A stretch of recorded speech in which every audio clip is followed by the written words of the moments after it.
níbi àwọn ẹgbẹ́ kí wọ́n pọ̀ ọ̀nà yóò pọ̀ kan àwọn àbáwá táwọn ìwà ń pọ̀ níbi tí wọ́n lè jẹ́ ìlú àwọn kan yìí ó lágbára bọ̀ adúgbò bọ́lọ̀ tọ́lọ̀ ti súnà tó fi sàánú wa kò jẹ́ ká dúpẹ́ súnà tí ń gòkè adúpẹ́ fòlúwa ẹ má bá wọn wí súnà tí ń gòkè adúpẹ́ fòlúwa ìròyìn súnà tí wàá tọpẹ́ ojú ti bídí ẹ̀yìn ara mi súnà ti dé bídí a máa lọ ó jẹ́ ń dènà ní sábà tí o súnà tí ń gòkè adúpẹ́ fòlúwa ògùn bíbí ti sáwọlé ojú ti bíbí ẹ̀yìn ara mi súnà ti dé bíbí a máa lọ ọlọ́run ti ṣe súnà fún akẹgbọ́n àwọn wa ṣe súnà lórí tí ò ní ádámù súnà tí yẹn ń gbà tí gbogbo àwọn èèyàn dọ̀ta rẹ̀ ọlọ́run òfin wo súnà yẹn kò fi sàánú àwa kò fi sàdánwò bá wa súnà tó ní ìtumọ̀ ẹwà wà fà ẹwà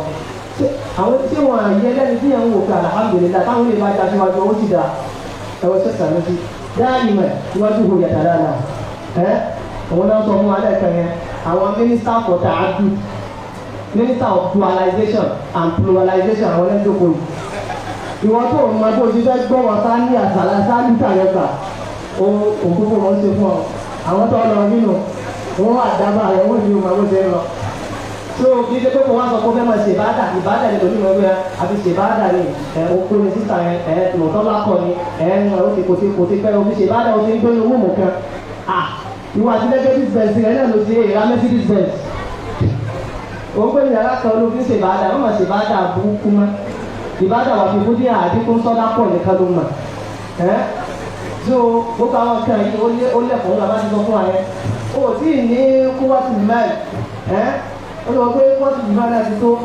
o ti lọ ń gbé ìyàwó méjì sí yàrá kan pé olóbi ṣe ìbáàdà kó kó ni tí wọ́n rẹ̀ ń ṣẹ́ni ìwọ ìtì ìjẹun yóò rọ̀ so kọ́nà wọn sábà àtàlẹ́kọ̀ọ́ dáadáa fáwọn àbá wọn kọ́nà wọn bá dúró fún wọn kọ́nà wọn bá sọ àìlọ́kùn wọn وجزاكم الله خيرا وغفر الله لكم ثوابكم وكتب اجركم. Now láì nígbà àsìkò nígbà tí àwọn bàbá wa tí wọ́n bá wa sọ̀rọ̀ náà lọ́wọ́ nìkan náà àfa àwọn àgbà nílẹ̀ yìí àti nígbò míì náà tí a ti mà bí ẹni mú òun ni wọ́n wọlé àwọn ìmáàmù wa ní Lẹ́kì àwọn àfa àwọn ọ̀pọ̀lọpọ̀ ti ṣe Ridwanullahi Jami' ni wọ́n wọlé àfihàn òwúrọ̀ wàrà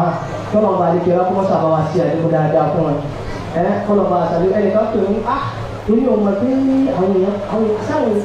wàhálà láti balẹ̀ wọ́n ní wàhálà ẹ̀mú tẹ̀lé dáhùn lẹ́yìn wọ́n fún lòun kó àwọn wọn gbólé tó ọ sí ó ní ìgbà sọ́ọ̀rọ̀ yẹn àwọn àríwò màwọn àwa ti mọ̀ wọ́n ti fẹ́ àwa ti ń já òǹfààní lára wọn ti fẹ́ kọ́nà ọba àdìkẹ́ ọlá tó mọ̀ jẹ́ kó dé bẹ̀ takú àánú ọlọ́run tọ́lọ̀ fi lé yín báyìí kọ́nà ọmọdé pápá sí ìwó tó kẹ́yìn rẹ̀ mọ́ kọ́nà ti ṣe yín tó ṣe ní fún àrí Islam bí ó sì pé àwa dà ń ṣe ìsìnmọ́ pẹ̀lú màwá rẹ̀ àwa mọ̀ṣẹ́ tó wà mọ̀ṣẹ́ àwa mọ̀ wà má ní ìtàwọn wà má ní ìtàwọn wíṣà áádá ti yẹ sáájì ẹni tó kún náà bá wò bẹ́ẹ̀ nígbà mo mọ àwọn ṣèkù rẹ̀ ní ṣe kàbí ìbò lẹ́sìn wọ́n máa lo àpapọ̀ àjọ wà ní ìjọ́sọ̀ máa wọ fúgàmù ẹ̀wà yàrá àjọ wà ní. So ẹni tó bá bá àwọn èèyàn dáadáa sọ́kì ìlà àṣewọ́n tẹ́kùn ṣẹ̀rífà báwa ṣe mọ́tò wa fáwọn àgbáyé káàkiri yẹn kọ́nà bá ní kíláà kó má sábà ṣe dáadáa fún wọn kọ́nà bá wa fún wọn. kàfá ahóm kitabullahi wa sunnatu allati kàfá ti kọ́bílẹ̀ àwọn sáfàbà rọ̀ tó lè jà wọn ewé síbi súnà lẹ́bí àti tí wọ́n náà ló fún wọn kọ́nà bá ṣẹlẹ̀ dáadáa fún wọn. báyìí ní básìkò àmà lọ sí ibi tó kàn wọ́n ká tó gbọ́ wá sí ọlọ́run tí àbẹ̀rẹ̀ gba àsìkò àwọn àpá wa Sheikh Ridwanullahi Jami' àwọn ọba wa sọ̀rọ̀ nípa ìdílé mùsùlùmí ilé mùsùlùmí àti bóò ni a ṣe ń dáàbò bò kúrò níbi tí ó kópa ń bá so ìdílé mùsùlùmí the Muslim home and protection from collapse so ọba wa ṣàlàyé bóò ni a ṣe tọ́jú ilé wa bóò ni ó ṣe jẹ́ kí ilé mùsùlùmí ó rí. ok ìwé kankan náà ló ń jẹ́ sí. àwọn àṣepapọ̀ rẹ̀ so tọ́pìkì méjì orí tọ́pìkì méjì la lákó papọ̀ sínú tọ́pìkì kan tó pẹ̀lú òkú ọlọ́run ẹ̀jẹ̀ kí a farabalẹ̀ àwọn afáwa náà ẹ̀rí pé ní abágbé fún ẹ̀rí pé ní òbí ọdún ọlọ́run àti ìjọba wọn sábà ṣe àlékún dáadáa fún wọn pẹ̀lú ẹ̀tọ́ pátọ́ ṣọ́ra àjẹ́ wọn.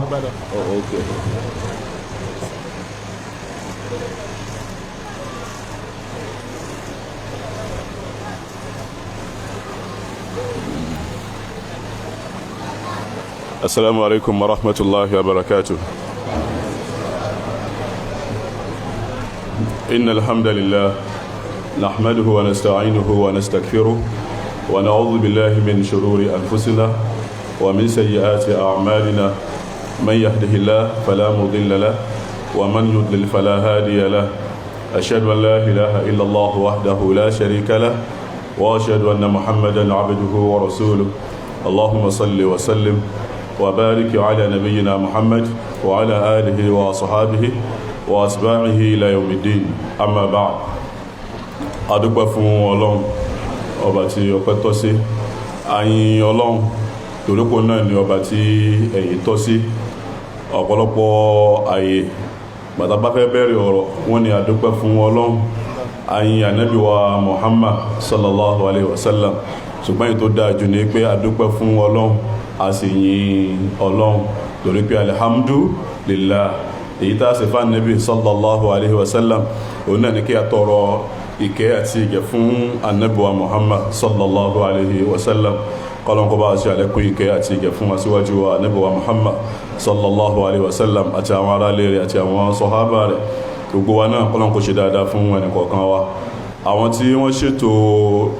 ètò tí a torí ẹ̀ wà ń bí ilé ní kí Ọlọ́run kí ó gbà ní ìbáadà fún wa ó bẹ̀ látọ̀rí àwọn sheikh wa tí wọ́n ṣe ètò rẹ̀ àti gbogbo àwọn amúgbálẹ́gbẹ̀ẹ́ wọn àti gbogbo àwọn tí wọ́n dúró tí wọ́n tán sọpọ́tì wọn lórí ẹ̀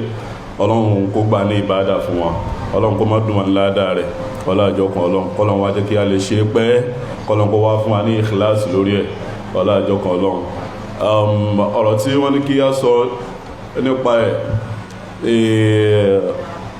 asbabu tafakuki al-usra ìdí tí ọ̀pọ̀ ilé fi ń tú àti ọ̀nà owó lálégbà láti fi ṣọ́ ìdílé wa tí ò fi ní dàrú ọ̀pọ̀lọpọ̀ ní àwọn àfáà ti sọ fún wa ni wọ́n sì tún máa sọ fún wa àwọn pọ́ìntì kọ̀ọ̀kan náà lèmi ó kàn mú lọ́wọ́ tí máa pe àkíyèsí wa sí àkọ́kọ́ nínú ẹ̀ òun náà ni pé kí n lọ straight síbi nǹkan tí a fẹ́ sọ̀rọ̀ lórí ẹ̀ Ọlọ́run ọba ṣe wá ní mùsùlùmí a sì dúpẹ́ fún Ọlọ́run kọ́lọ́mọjà máa padà sí ibú gbogbo tí ó gba Islam lọ́wọ́ wa kọ́lọ́mọ bí ibẹ̀ ní kọ̀ọ̀kan wa ọ̀nà tí gbogbo táwọn àfáà sọ fún wa ní àti àárọ̀ àwọn tán fún wa ní lecture àti àfáà tí wọ́n ṣe rọ́ìd àti gbogbo àwọn ẹwà tó wà nínú kíyàn mọ Islam kíyàn ṣe súnà tí wọ́n ń sọ fún wa ntọ́lọ̀ ń ṣe fún wa tó tóbi jù náà ní Islam ẹ wá rí Islam yìí àwa tá a wà lórí Islam àwa ní ṣètọ́nù ò fẹ́ sinmi lára ẹ̀ torí pé èyí tí ó lè ṣẹlẹ̀ síyàn tó burú jù òun náà ní kí ẹ̀sìn Islam kó bọ́ lọ́wọ́ yàn kọ́lọ́mọ́jọ bọ́ lọ́wọ́ wa ṣe ara wọn kèfèrí ṣètọ́nù ní wàhálà tó fẹ́ ṣe lérí wọn torí pé kí ní ibì kan náà jẹ́ ń lọ ní tó sì ń wù náà nìyẹn ó ti wá sọ nínú ọ̀rọ̀ Ọlọ́run tó sọ fún wa ipe Iblis sọ pé la'aq'udanna lahum siratakal mustaqim èrè Ọlọ́run ojú ọ̀nà rẹ tó straight ibẹ̀ máa ti máa dúró dè wọn wala atiyannahum min bayni aydihim wa min khalfihim àtiwájú àtẹ̀yìn ni wọ́n ti máa bá mi wa an aymanihim wa an shama'ilihim wọ́n ti rí mi lọ́tún wọ́n máa rí mi lọ́sì wala tajidu aktharahum shakirin ọ̀pọ̀lọpọ̀ wọn ò ní máa rí Ọlọ́run ò ní dúpẹ́ fún rí Ọlọ́run ṣẹ̀tọ́hùn kò sinmi ìwọ́n bí ó ṣe dàrin wa rú ni ó ti mọ̀ yí pé àwa tá a wà lórí ìsìláàmù yẹn àwa náà ní insha Allah àwa náà lọ́wọ́ ọba nífẹ̀ẹ́ sí àwa náà sì lọ́mọ àlìjánná ṣùgbọ́n kò fẹ́ ẹ̀ ó ń bí nínú ló ń jẹ́ pé máa wá gbogbo ọ̀nà oní òfin dalẹ̀ wa rú Rasulullah sallallahu alayhi wa sallam ó ní inna Iblis yad'u arshahu ala al-ma Iblis ó máa ń gbé àga rẹ̀ ó náà ní àga ọlá àti tiẹ̀ ó máa ń gbé lórí omi ojoojúmọ́ thumma yab'athu saraya yóò wá ti àwọn ìránṣẹ́ rẹ̀ ó máa tì wọ́n síta igbóyá ẹ lọ sáàrin àwọn bani Ádámà àwọn ọmọ nàbí Ádámà ẹ lọ ṣe aburú tẹnikálùkù bá wá dé wọ́n wá rìpọ́tù tí wọ́n bá ṣe wọ́n máa rìpọ́tù ẹ̀ fún fayati ahaduhum fayaqul tí kan bá dé nínú ọmọ ní mi ò fi lọ́rùn lẹ́ mo rí kó mutí wọ́n mọ̀ wá sọ pé ìwọ náà gbìyànjú ṣùgbọ́n ó ṣe nǹkan kan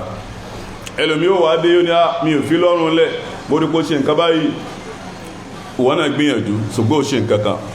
ẹnìkan wá dé inú àwọn ọmọ ìránṣẹ́ rẹ̀ mi ò fi lọ́rùn lẹ́ mo rí pé òun àti ìyàwó rẹ̀ mẹ́mi sí omi ò tó mo dà sáàrin wọn àwọn méjèèjì yàrá wọn wọ́n lura wọn wọ́n búra wọn wọ́n bára wọn jà mo yà wọn ṣàìtọ́nù ó wà sun mọ́dọ̀ fayudni fayakulu ni'ma anta ìwọ gangan lórí iṣẹ́ ṣe lẹ́nì ìwọ lórí iṣẹ́ ṣe lẹ́nì ìdí ni pé kílé dàrú tílé bá dàrú ẹ̀sìn ọkùnrin tílé rẹ̀ dàrú ẹ̀sìn lè padà dàrú ilé tó dàrú ẹ̀sìn obìnrin tílé rẹ̀ dàrú ẹ̀sìn lè padà dàrú títà àwọn méjì ò bá dàrú tọmọ wọn ẹ̀sìn àwọn ọmọ lè dàrú lọ́jọ́ iwájú torí pé táwa méjèèjì tá a bá fẹ́ rí ọmọ it takes two to have a child èèyàn méjì ní ń bímọ in tó dájú náà ni pé kéèyàn méjì kó wò ó tó bá ti lè jẹ́ pé èèyàn kan ló ń wo ọmọ ní ìlú ìta àrí káàkiri lẹ́nì single mother single father a máa rí pé aburú pọ̀ ńbẹ púpọ̀ ara tó fà á tí ọ̀pọ̀lọpọ̀ àwọn ọ̀dọ́ fi ya ìyakuya òun náà ni pé ilé tí wọ́n gbé ilé tó ti dàrú ni ilé tó ti wá dàrú yẹn ó ti da ọkàn àwọn ọmọ yẹn ó ti dàrú ó da ẹ̀sìn wọn ó dàrú ó da ìwà wọn ó dàrú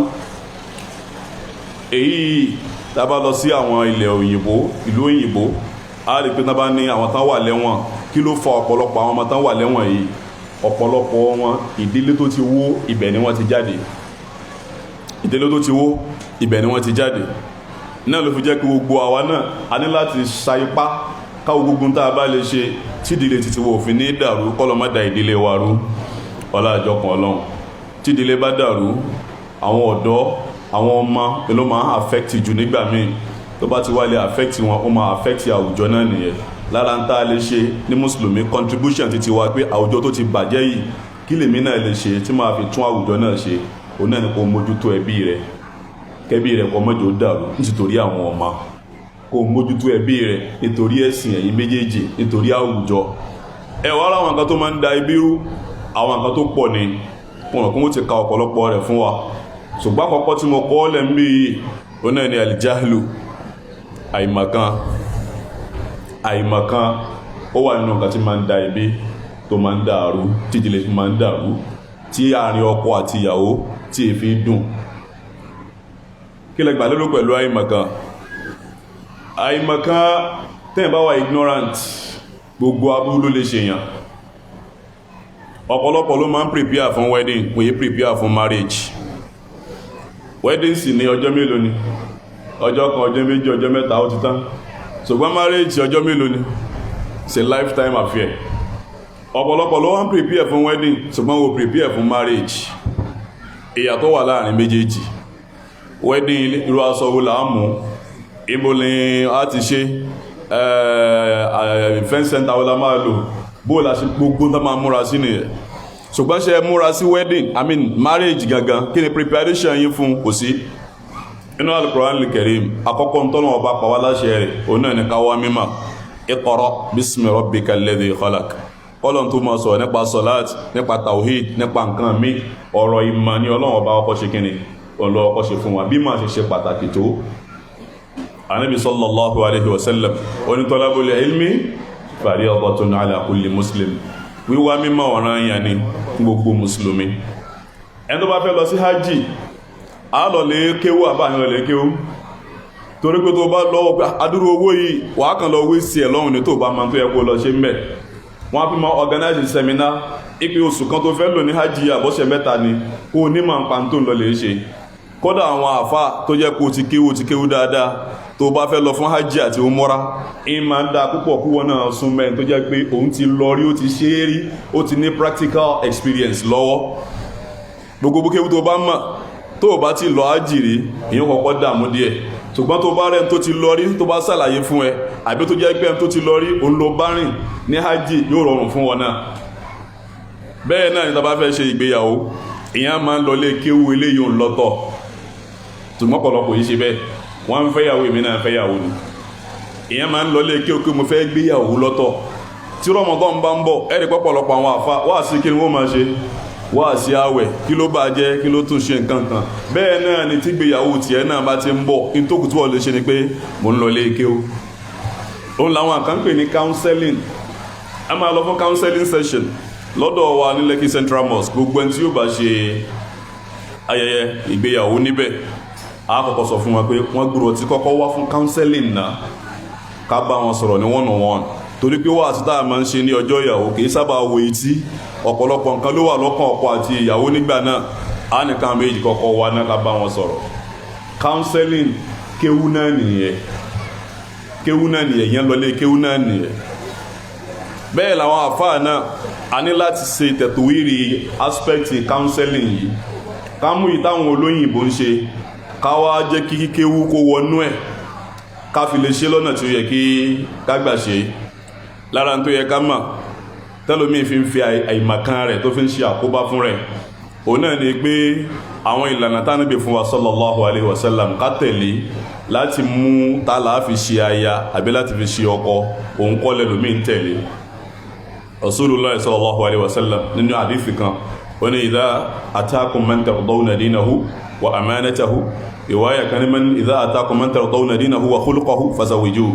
ẹni tó bá wá bá yín tẹ́sìn rẹ̀ bá tẹ́ yín lọ́rùn àti ìwà rẹ̀ ìwáyà kan ní tẹ́sìn rẹ̀ bá tẹ́ yín lọ́rùn tó sì lámàánà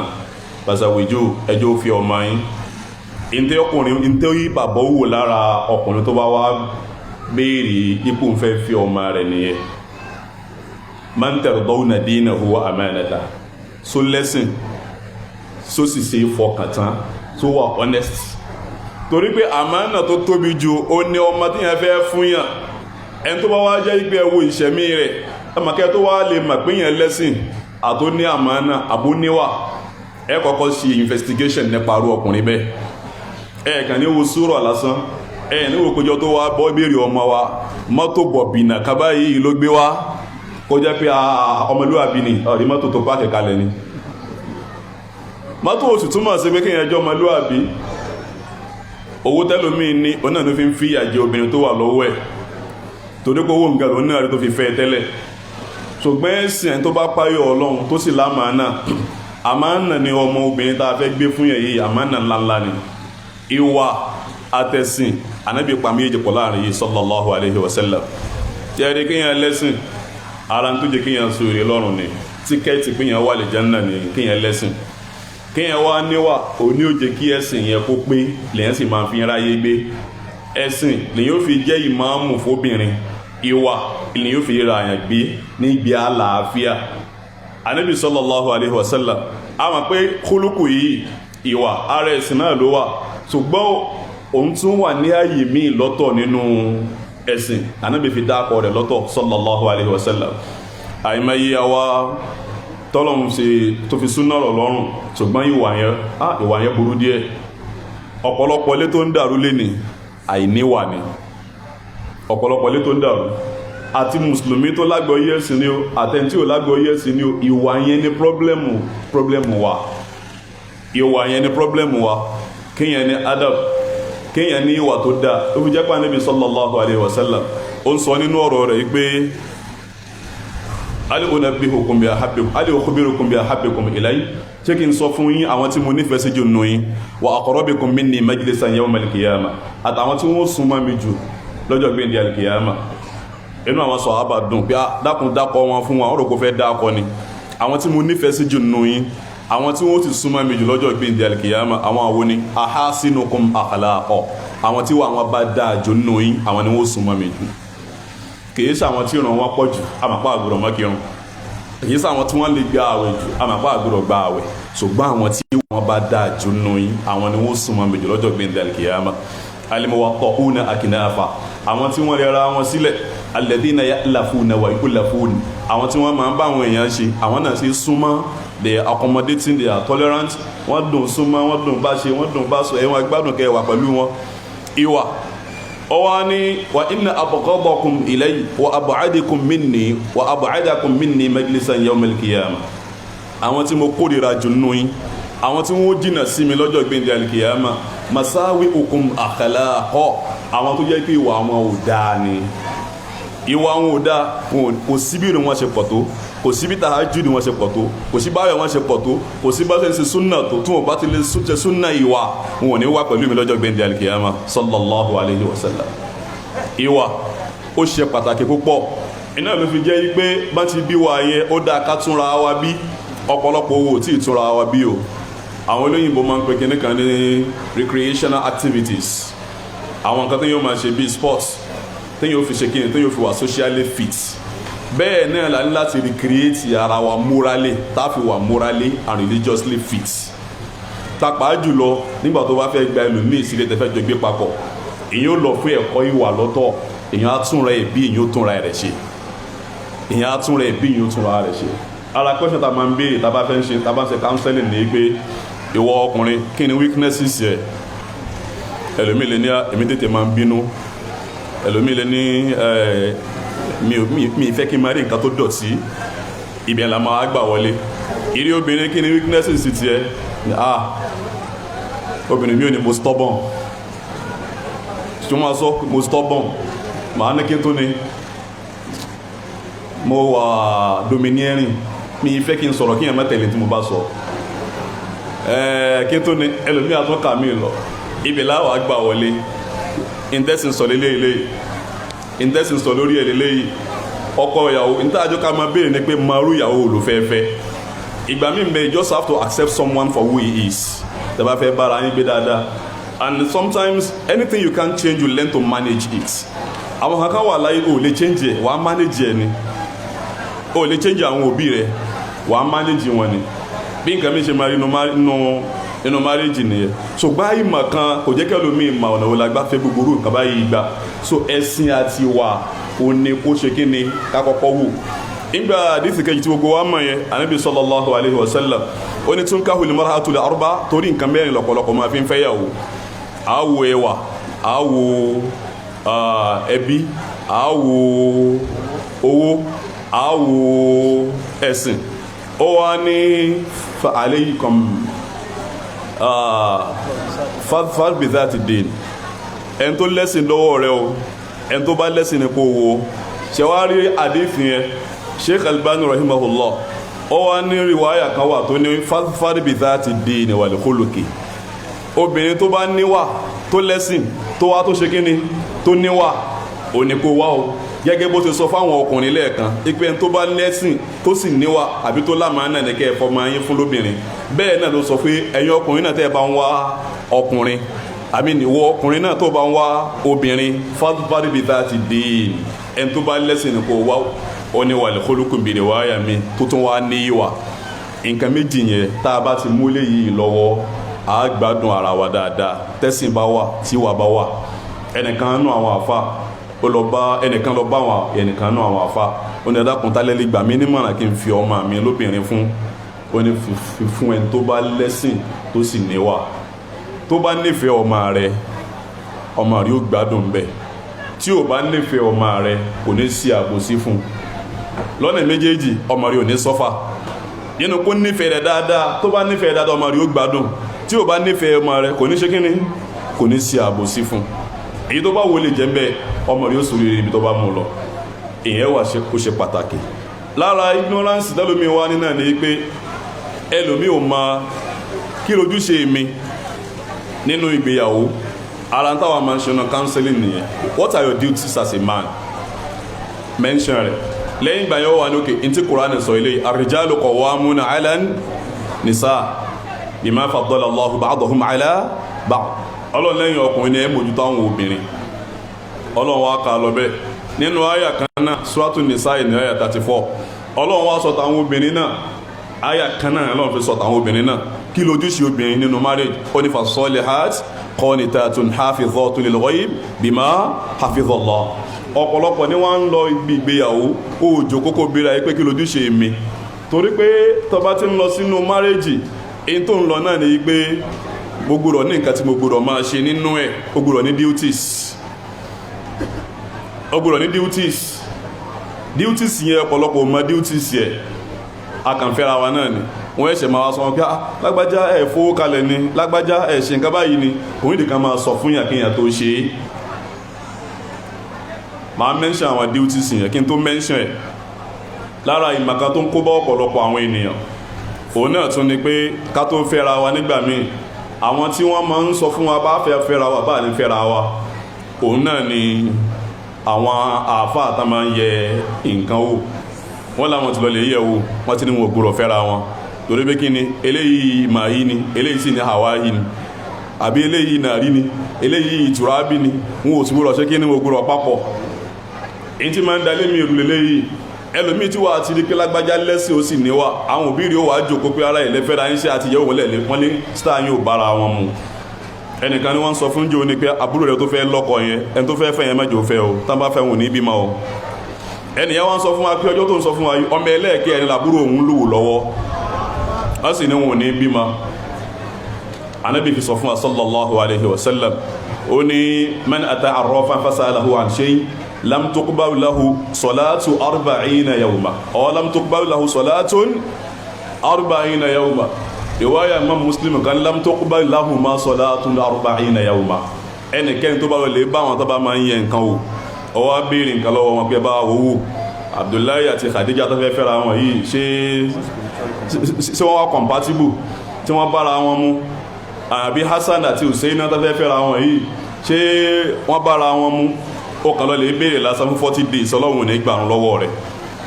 ìwáyà kan ní àwọn méjèèjì àtẹni tó lọ lè béèrè àtẹni tí ó ń ṣiṣẹ́ yẹn ọlọ́run ní gba ẹ̀rọ àwọn méjèèjì fún 40 days tọ́lọ́run ò bá gbàrún yàn kí wọ́n lókù tí ó gbà lọ́wọ́ yàn àpẹẹrẹ pọ́lọ́run sì ń bínú sí yẹn nìyẹn kò ní gbàrún lọ́wọ́ yàn fún 40 days ìntẹ́lómi wa ń jòkó ti lélẹ́yìí tí wọ́n fi ń da ilé mi wọ́n ti láwọn òde fẹ́ra wọn àìmọ̀kan ni istikharo lèyàn máa ń ṣe istikharo aláti ṣèwádìí nípa ẹ̀ kọ́mọ̀ jẹ́ pé àìmọ̀kan yìí la máa fi da ilé wa la máa fi dàrú ìmọ̀ ṣe pàtàkì púpọ̀ tá bá wọnú Suratul Baqara láti àyà 221 títí dé 241 gbogbo àwọn àyà bíi 20 ọ̀rọ̀ nípa ìgbéyàwó ni ọ̀rọ̀ nípa ìgbéyàwó oníkíní Ọlọ́hun bá sọ níbẹ̀ irú àwọn àyà yìí ànídìí Suratul Nisa ó lè jòkókó ká látòkè délẹ̀ Suratul Nisa ọ̀rọ̀ nípa àwọn obìnrin sura nípa àwọn obìnrin ìwọ náà wàá múwèé kan ara tẹ́mi máa ń béèrè nígbà mẹ́fà tó wá fún counseling nìyẹn ọ̀rọ̀ nípa ìgbéyàwó ìwé mi ò lò ti kà mi ò ti kà kankan mo kàn sáwọ́ gọ́gù mo kà àwọn kankan ọ ìyẹn máa ń ka nǹkan ni kódà kó jẹ́ pé ìwé ẹyọ kan náà ni mọ̀ bó ṣe máa ń prepare tán bá fẹ́ fún yẹn ní promotion bí iṣẹ́ tó máa kàwé tó bá ń ṣe masters yẹn tó ń ṣe degree mo bá ṣe máa ń kàwé tó ìgbéyàwó tóbi ju gbogbo eléyìí ń lọ àtọkùnrin àtobìnrin wá ìwé kan ó kéré tán ìwé ẹyọ kan ìwọ náà kà nípa kíni o nípa marriage ó ṣe pàtàkì ara ń ta láti ṣe eléyìí àbí kò gbé tírà kan lọ sọ́dọ̀ àwọn àfa kìtàbù nìka ẹ bá mi kà á kìtàbù ìṣrọ́tù nìsá bó láti mọ bóbìnrin lò ẹ kà á fún mi ìmọ̀ yẹn ṣe pàtàkì bóyá tá a bá improve lórí ìmọ̀ nǹkan ó bẹ́tà sí torí pé kí ni ìmọ̀lẹ̀ ni wọ́n sì ní knowledge is power knowledge is strength ara ń dá lè fi strength ìgbéyàwó wa òun náà ní ìmọ̀ bẹ́ẹ̀ náà ni kí wáàsí kó má jìnnà sí wa wáàsí kó má jìnnà sí wa ká máa gbọ́ wáàsí gbogbo ìgbà gbogbo àwọn àfáà wa tọ́lọ́run fún wa kan fi sáàrin wa wọn a máa ṣe wáàsí lóríṣiríṣi nípa bá àti máa ń bára ẹni pé àwọn wáàsí yẹn kájọ máa gbọ́ ìgbà míì ń bẹ ọkùnrin máa ń mú wálé ni ó mú òkínní wáàsí mo wá fún yìí ẹ máa gbọ́ ẹ wá jọ jòkó kẹ́yìn méjì kẹ́ ẹ máa gbọ́ ẹlòmíì ò ní fẹ́ kí wọ́n máa sọ tó ta báwọn gẹ́gẹ́ bí ọkùnrin sọ̀rí pé wọ́n náà ń bá wí sìn sọ̀rí pé wọ́n náà ń bá wí ó mú òkínní sọ̀rí pé wọ́n ní gbogbo tó ń ṣe náà ń sọ yẹn òun ò ní wo títí ẹ̀ ẹjọ́ jòkó kẹ́ wá gbọ́ another thing téèyàn tó máa ń ṣe náà ni pé ìmọ̀ yẹn ẹ̀yin náà nínú ilé ara yín ẹ má fi ìmọ̀ kéwú ẹ má fi sílẹ̀ wàláhì Ọlọ́run máa fi tún lè ṣe púpọ̀ Ọlọ́run máa fi tún inú lè ṣe púpọ̀ èyí sábà ní misunderstanding pẹ̀lú ìyàwó yàn tán bá tiẹ̀ wá jọ ẹyọ kan lọ tó bá jẹ́ pé ẹjọ́ ń kéwú papọ̀ èyí sábà ní misunderstanding ẹjọ́ jòkó tíra wo lẹ fẹ́ máa kà sí Riyadus Salihin náà ni so ó yá ẹ máa ka ẹ máa tú fún wọn ẹ máa ṣàlàyé rẹ̀ lẹ́sìn wo ló wà ń bẹ àwọn ẹ̀kọ́ wo ló wà ń bẹ ẹni kálukú máa mú wa bí tafsiri ni àyà wo lẹ́ ń tú ẹ lọ mú súrà kan ẹ máa tú lọ bí a bá kọ́ra lẹ bẹ̀rẹ̀ ni bí a lè mọ̀ra bí nìsá ni bí Suratul Nur ni bí Suratul Hujurat ni ẹ lọ mú gbogbo àwọn àyà àwọn súrà báyìí ẹ wá jọ jòkó ìwọ àfa kò nídìí kó kéwu pé nígbà tẹ́mi wàá kéwu ńkọ́ ò nídìí ẹ̀ wọ́n ti translate ẹ̀ sóyìnbó àyíbẹ̀ ẹ̀kọ́ ni wọ́n ti translate ẹ̀ sóyìnbó ẹjọ́ jòkó nínú ilé ìfúnlára tá a máa fi tún àwọn ọmọ wa ṣe ni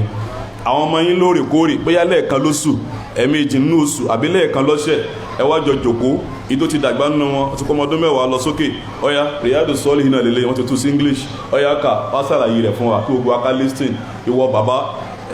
ẹ máa gáìdì wọn èyí tí ò bá yé yín ẹ pè àwọn àfa pé à ń tọ́dì nǹkan báyìí ni kò yé wa ẹjọ́ ẹ là wá lọ́yẹ̀ lórí ẹ̀ tí ẹ rí kinní yìí Ọlọ́run máa fi àlùbáríkà sí lẹ́yìn púpọ̀ ni ẹ má jẹ́ kí ìmà ẹ má jẹ́ kó kúrò láàrin ẹ máa wá ìmà ní gbogbo ìgbà Ànábì ti sọ fún wa sallallahu alayhi wa sallam ó ní man salaka tariqan yaltamisu fihi ilma ẹ ṣeun barakallahu fikum Ọlọ́run ọ̀nà tó yẹ gbé ọ̀fẹ́ àfiwà àlìjánnà Ọlọ́run ó ṣe kí ni Ọlọ́run á ṣe ní rọrùn fún yàn ọ̀nà àlìjánnà máa rọrùn fún yàn púpọ̀ tí yóò bá fi ìmà lẹ̀ so ìmà yẹn ẹ má jẹ́ kó nù ìdílé wa ìmà yẹn ẹ má jẹ́ kó nù ìdílé wa kò sí bó ṣe bísì tó ní jẹun bẹ́ẹ̀ náà ni mo sọ pé mo bísí ní ìfẹ́ráyè fún fámílì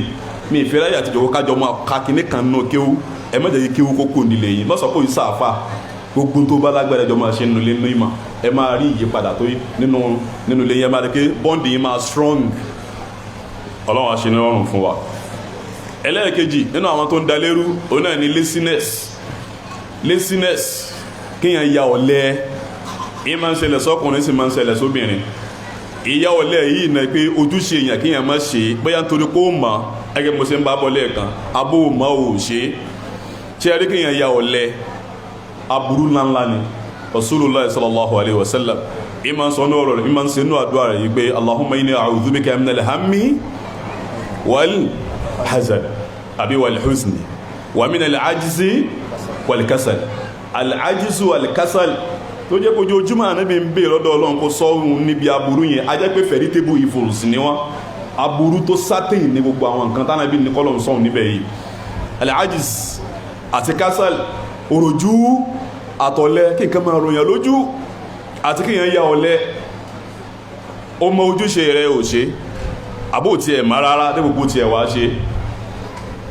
rí gbogbo òṣìṣẹ́ bá para wa láyé inú ma ní responsibility.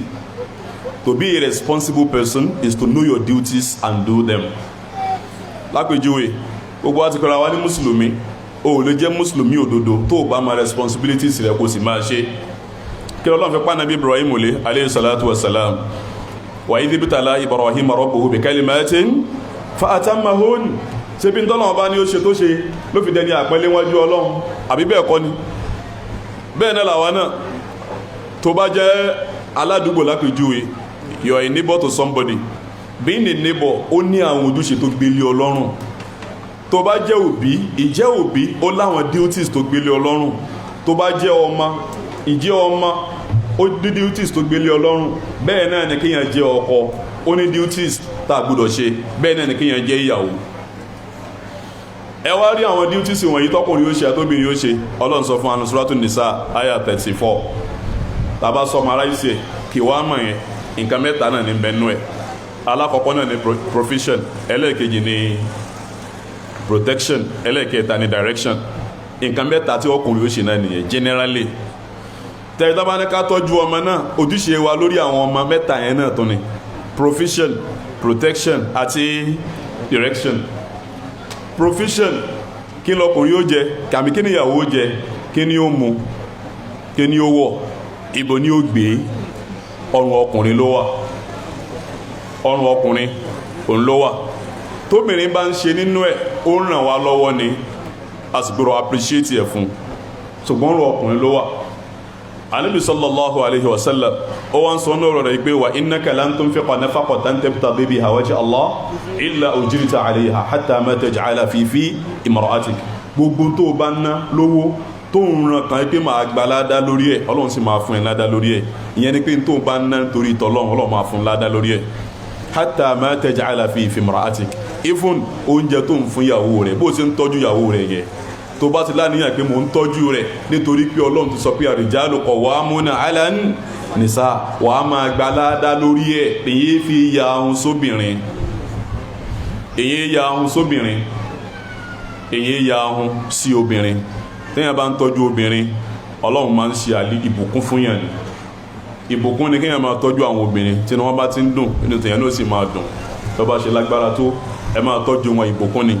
anabi sallallahu alayhi wa sallam bí hadithi mi ó ní uharriju haqqa ad-da'ifayn ẹ ṣọ́ra o ìwọ àwọn méjì kan ẹ má fi wọ̀ náà ẹ má fi ṣe rárá o ẹ lè tàtó ara rẹ̀ sí rí ibú o tẹ́ ẹ bá mójútó ìwọ àwọn méjèèjì kí làwọn méjèèjì al-yatim wal-marha ọmọ òrukàn àti obìnrin tẹ́ fi sáyà àti ọmọ òrukàn àwọn méjèèjì yìí tẹ́ ẹ bá sọ ìwọ yín lórí wọn ẹ lè ka burú níbẹ̀ níwájú Ọlọ́run ọkùnrin mi ò rí ṣe torí pé kí ni ìyàwó òrí òfin náà fẹ́ dọ́sàdúrà fún ẹ torí pé ò ṣe dáadáa pẹ̀lú ẹ ò tọ́jú ẹ ò tún wá lọ́rọ̀ rí lẹ́nu téèyàn bá lówó lọ́wọ́ èèyàn máa ń lọ́rọ̀ rí lẹ́nu ẹlòmíì ò lówó lọ́wọ́ kò tún wá lọ́rọ̀ rí lẹ́nu kóbìnrin wá fọkàn ṣàdúrà fún ẹ àdúrà tí máa ń gbà ni ẹ bá ń tọ́jú obìnrin dáadáa ìbádà ni Ọlọ́run ti pa wá láṣẹ ní Al-Qur'an Al-Karim tóbìnrin bá ní lọ́wọ́ ẹni tó dáa jù tẹ́ máa ń fi owó ẹ̀ sọ́pọ́tì náà lọ́kọ ẹ̀ tóbìnrin bá ní ẹni tó dáa kó fi sọ́pọ́tì ó náà ní ọkọ ẹ̀ ṣùgbọ́n ọkùnrin ká mọ̀ pé ogun tá à ń ná fáwọn ìyàwó wọn yẹn kò tí ẹ̀ sáǹfààní bí owó tọkùnrin ná tí ò lóbìnrin tí ó ná fún kìí ṣe alẹ́ o a'udhu billah owó tó kò sáǹfààní bí owó tọkùnrin ní tí ò lè ná fún ìyàwó ẹ̀ kò sáǹfààní ń bẹ̀ ẹlòmí ní owó làwọn obìnrin mà bẹ́ẹ̀ ni tàbí ò bá wa náwó wa tó bá sí ń bẹ̀ okùn wọn nínú èdè ní pé ìná làwọn àwọn ọkùnrin ní ìdá tó ìná wọ́n máa bá yín ṣe kíni wọ́n máa náà ní ní owó lóbìnrin mà èyí kan máa regulate wọn ni torí pọ́n lè fẹ́ kọjá ìlà níbi ọ̀rọ̀ owó yẹn torí owó obìnrin àwọn ni Minister of Finance wọ́n máa ń pa rẹ̀ púpọ̀ tó nípa ọ̀rọ̀ owó yẹn èyàn kí ń ṣe àwọn fún obìnrin alákọ̀ọ́kọ́ nìyẹn provision kí ni ó jẹ kí ni ó mu ẹ má jò ní lára ẹ máa ná Ànábì sallallahu alayhi wa sallam ó ní dinarun anfaqtahu fi sabilillah dinarun anfaqtahu fi raqaba dinarun anfaqtahu ala ahli a'zamuha ajra alladhi anfaqtahu ala ahlik owó tó ná láti fi gbẹ́sìn ga owó tó ná láti fi tú ẹrú lẹ̀ kó dọmọlúwàbí àti èyí tó ná fún ìyàwó rẹ̀ nínú ilé àtàwọn ọmọ rẹ̀ èyí tó lóró tó ní ládájú èyí tó ná fún ìyàwó rẹ̀ ni àti ilé àti kẹsàn òrùdé wọ́n mẹ́lòmí ìpínyà dáadáa ní níta ṣùgbọ́n ìyàwó rẹ̀ ò mọ̀ ẹ́ síyàn dáadáa nínú ilé Ànábì sallallahu alayhi wa sallam ó ní khairukum li ahlihi ẹni tó dáa jù nínú yín ọ̀nà làwọn tó dáa jù sí àwọn ará ilé rẹ̀ tán bá bí ìyàwó rẹ̀ nípa rẹ̀ ó ní tó sí ń bẹ́ kò dúpẹ́ fọ́lọ́run o ẹni tọ́lọ́run tó mi máa yẹ mo mà dúpẹ́ fọ́lọ́run o kódà yóò tó mi ká tó yọ jẹ́ ọkọ àtìyàwó lálẹ́ kìyàmá ní àlùjánnà ẹlòmíì sì sábà pé ìyàwó rẹ̀ sẹ́gbẹ́ kan pé bó lọ́kọ rẹ̀ èèyàn máa ń lọ́kọ òun náà lọ́kọ dé òun náà sáwà ń bẹ̀ dé ó ti mọ irú ìyàwó ló jẹ́ ó ti mọ irú ìyàwó tó jẹ́ ẹ jẹ́ ká bá àwọn obìnrin wa olù tó jẹ́ kí wọ́n rí wa pé this is the best person I can ever live with bó ṣe yẹ kó rí nìyẹn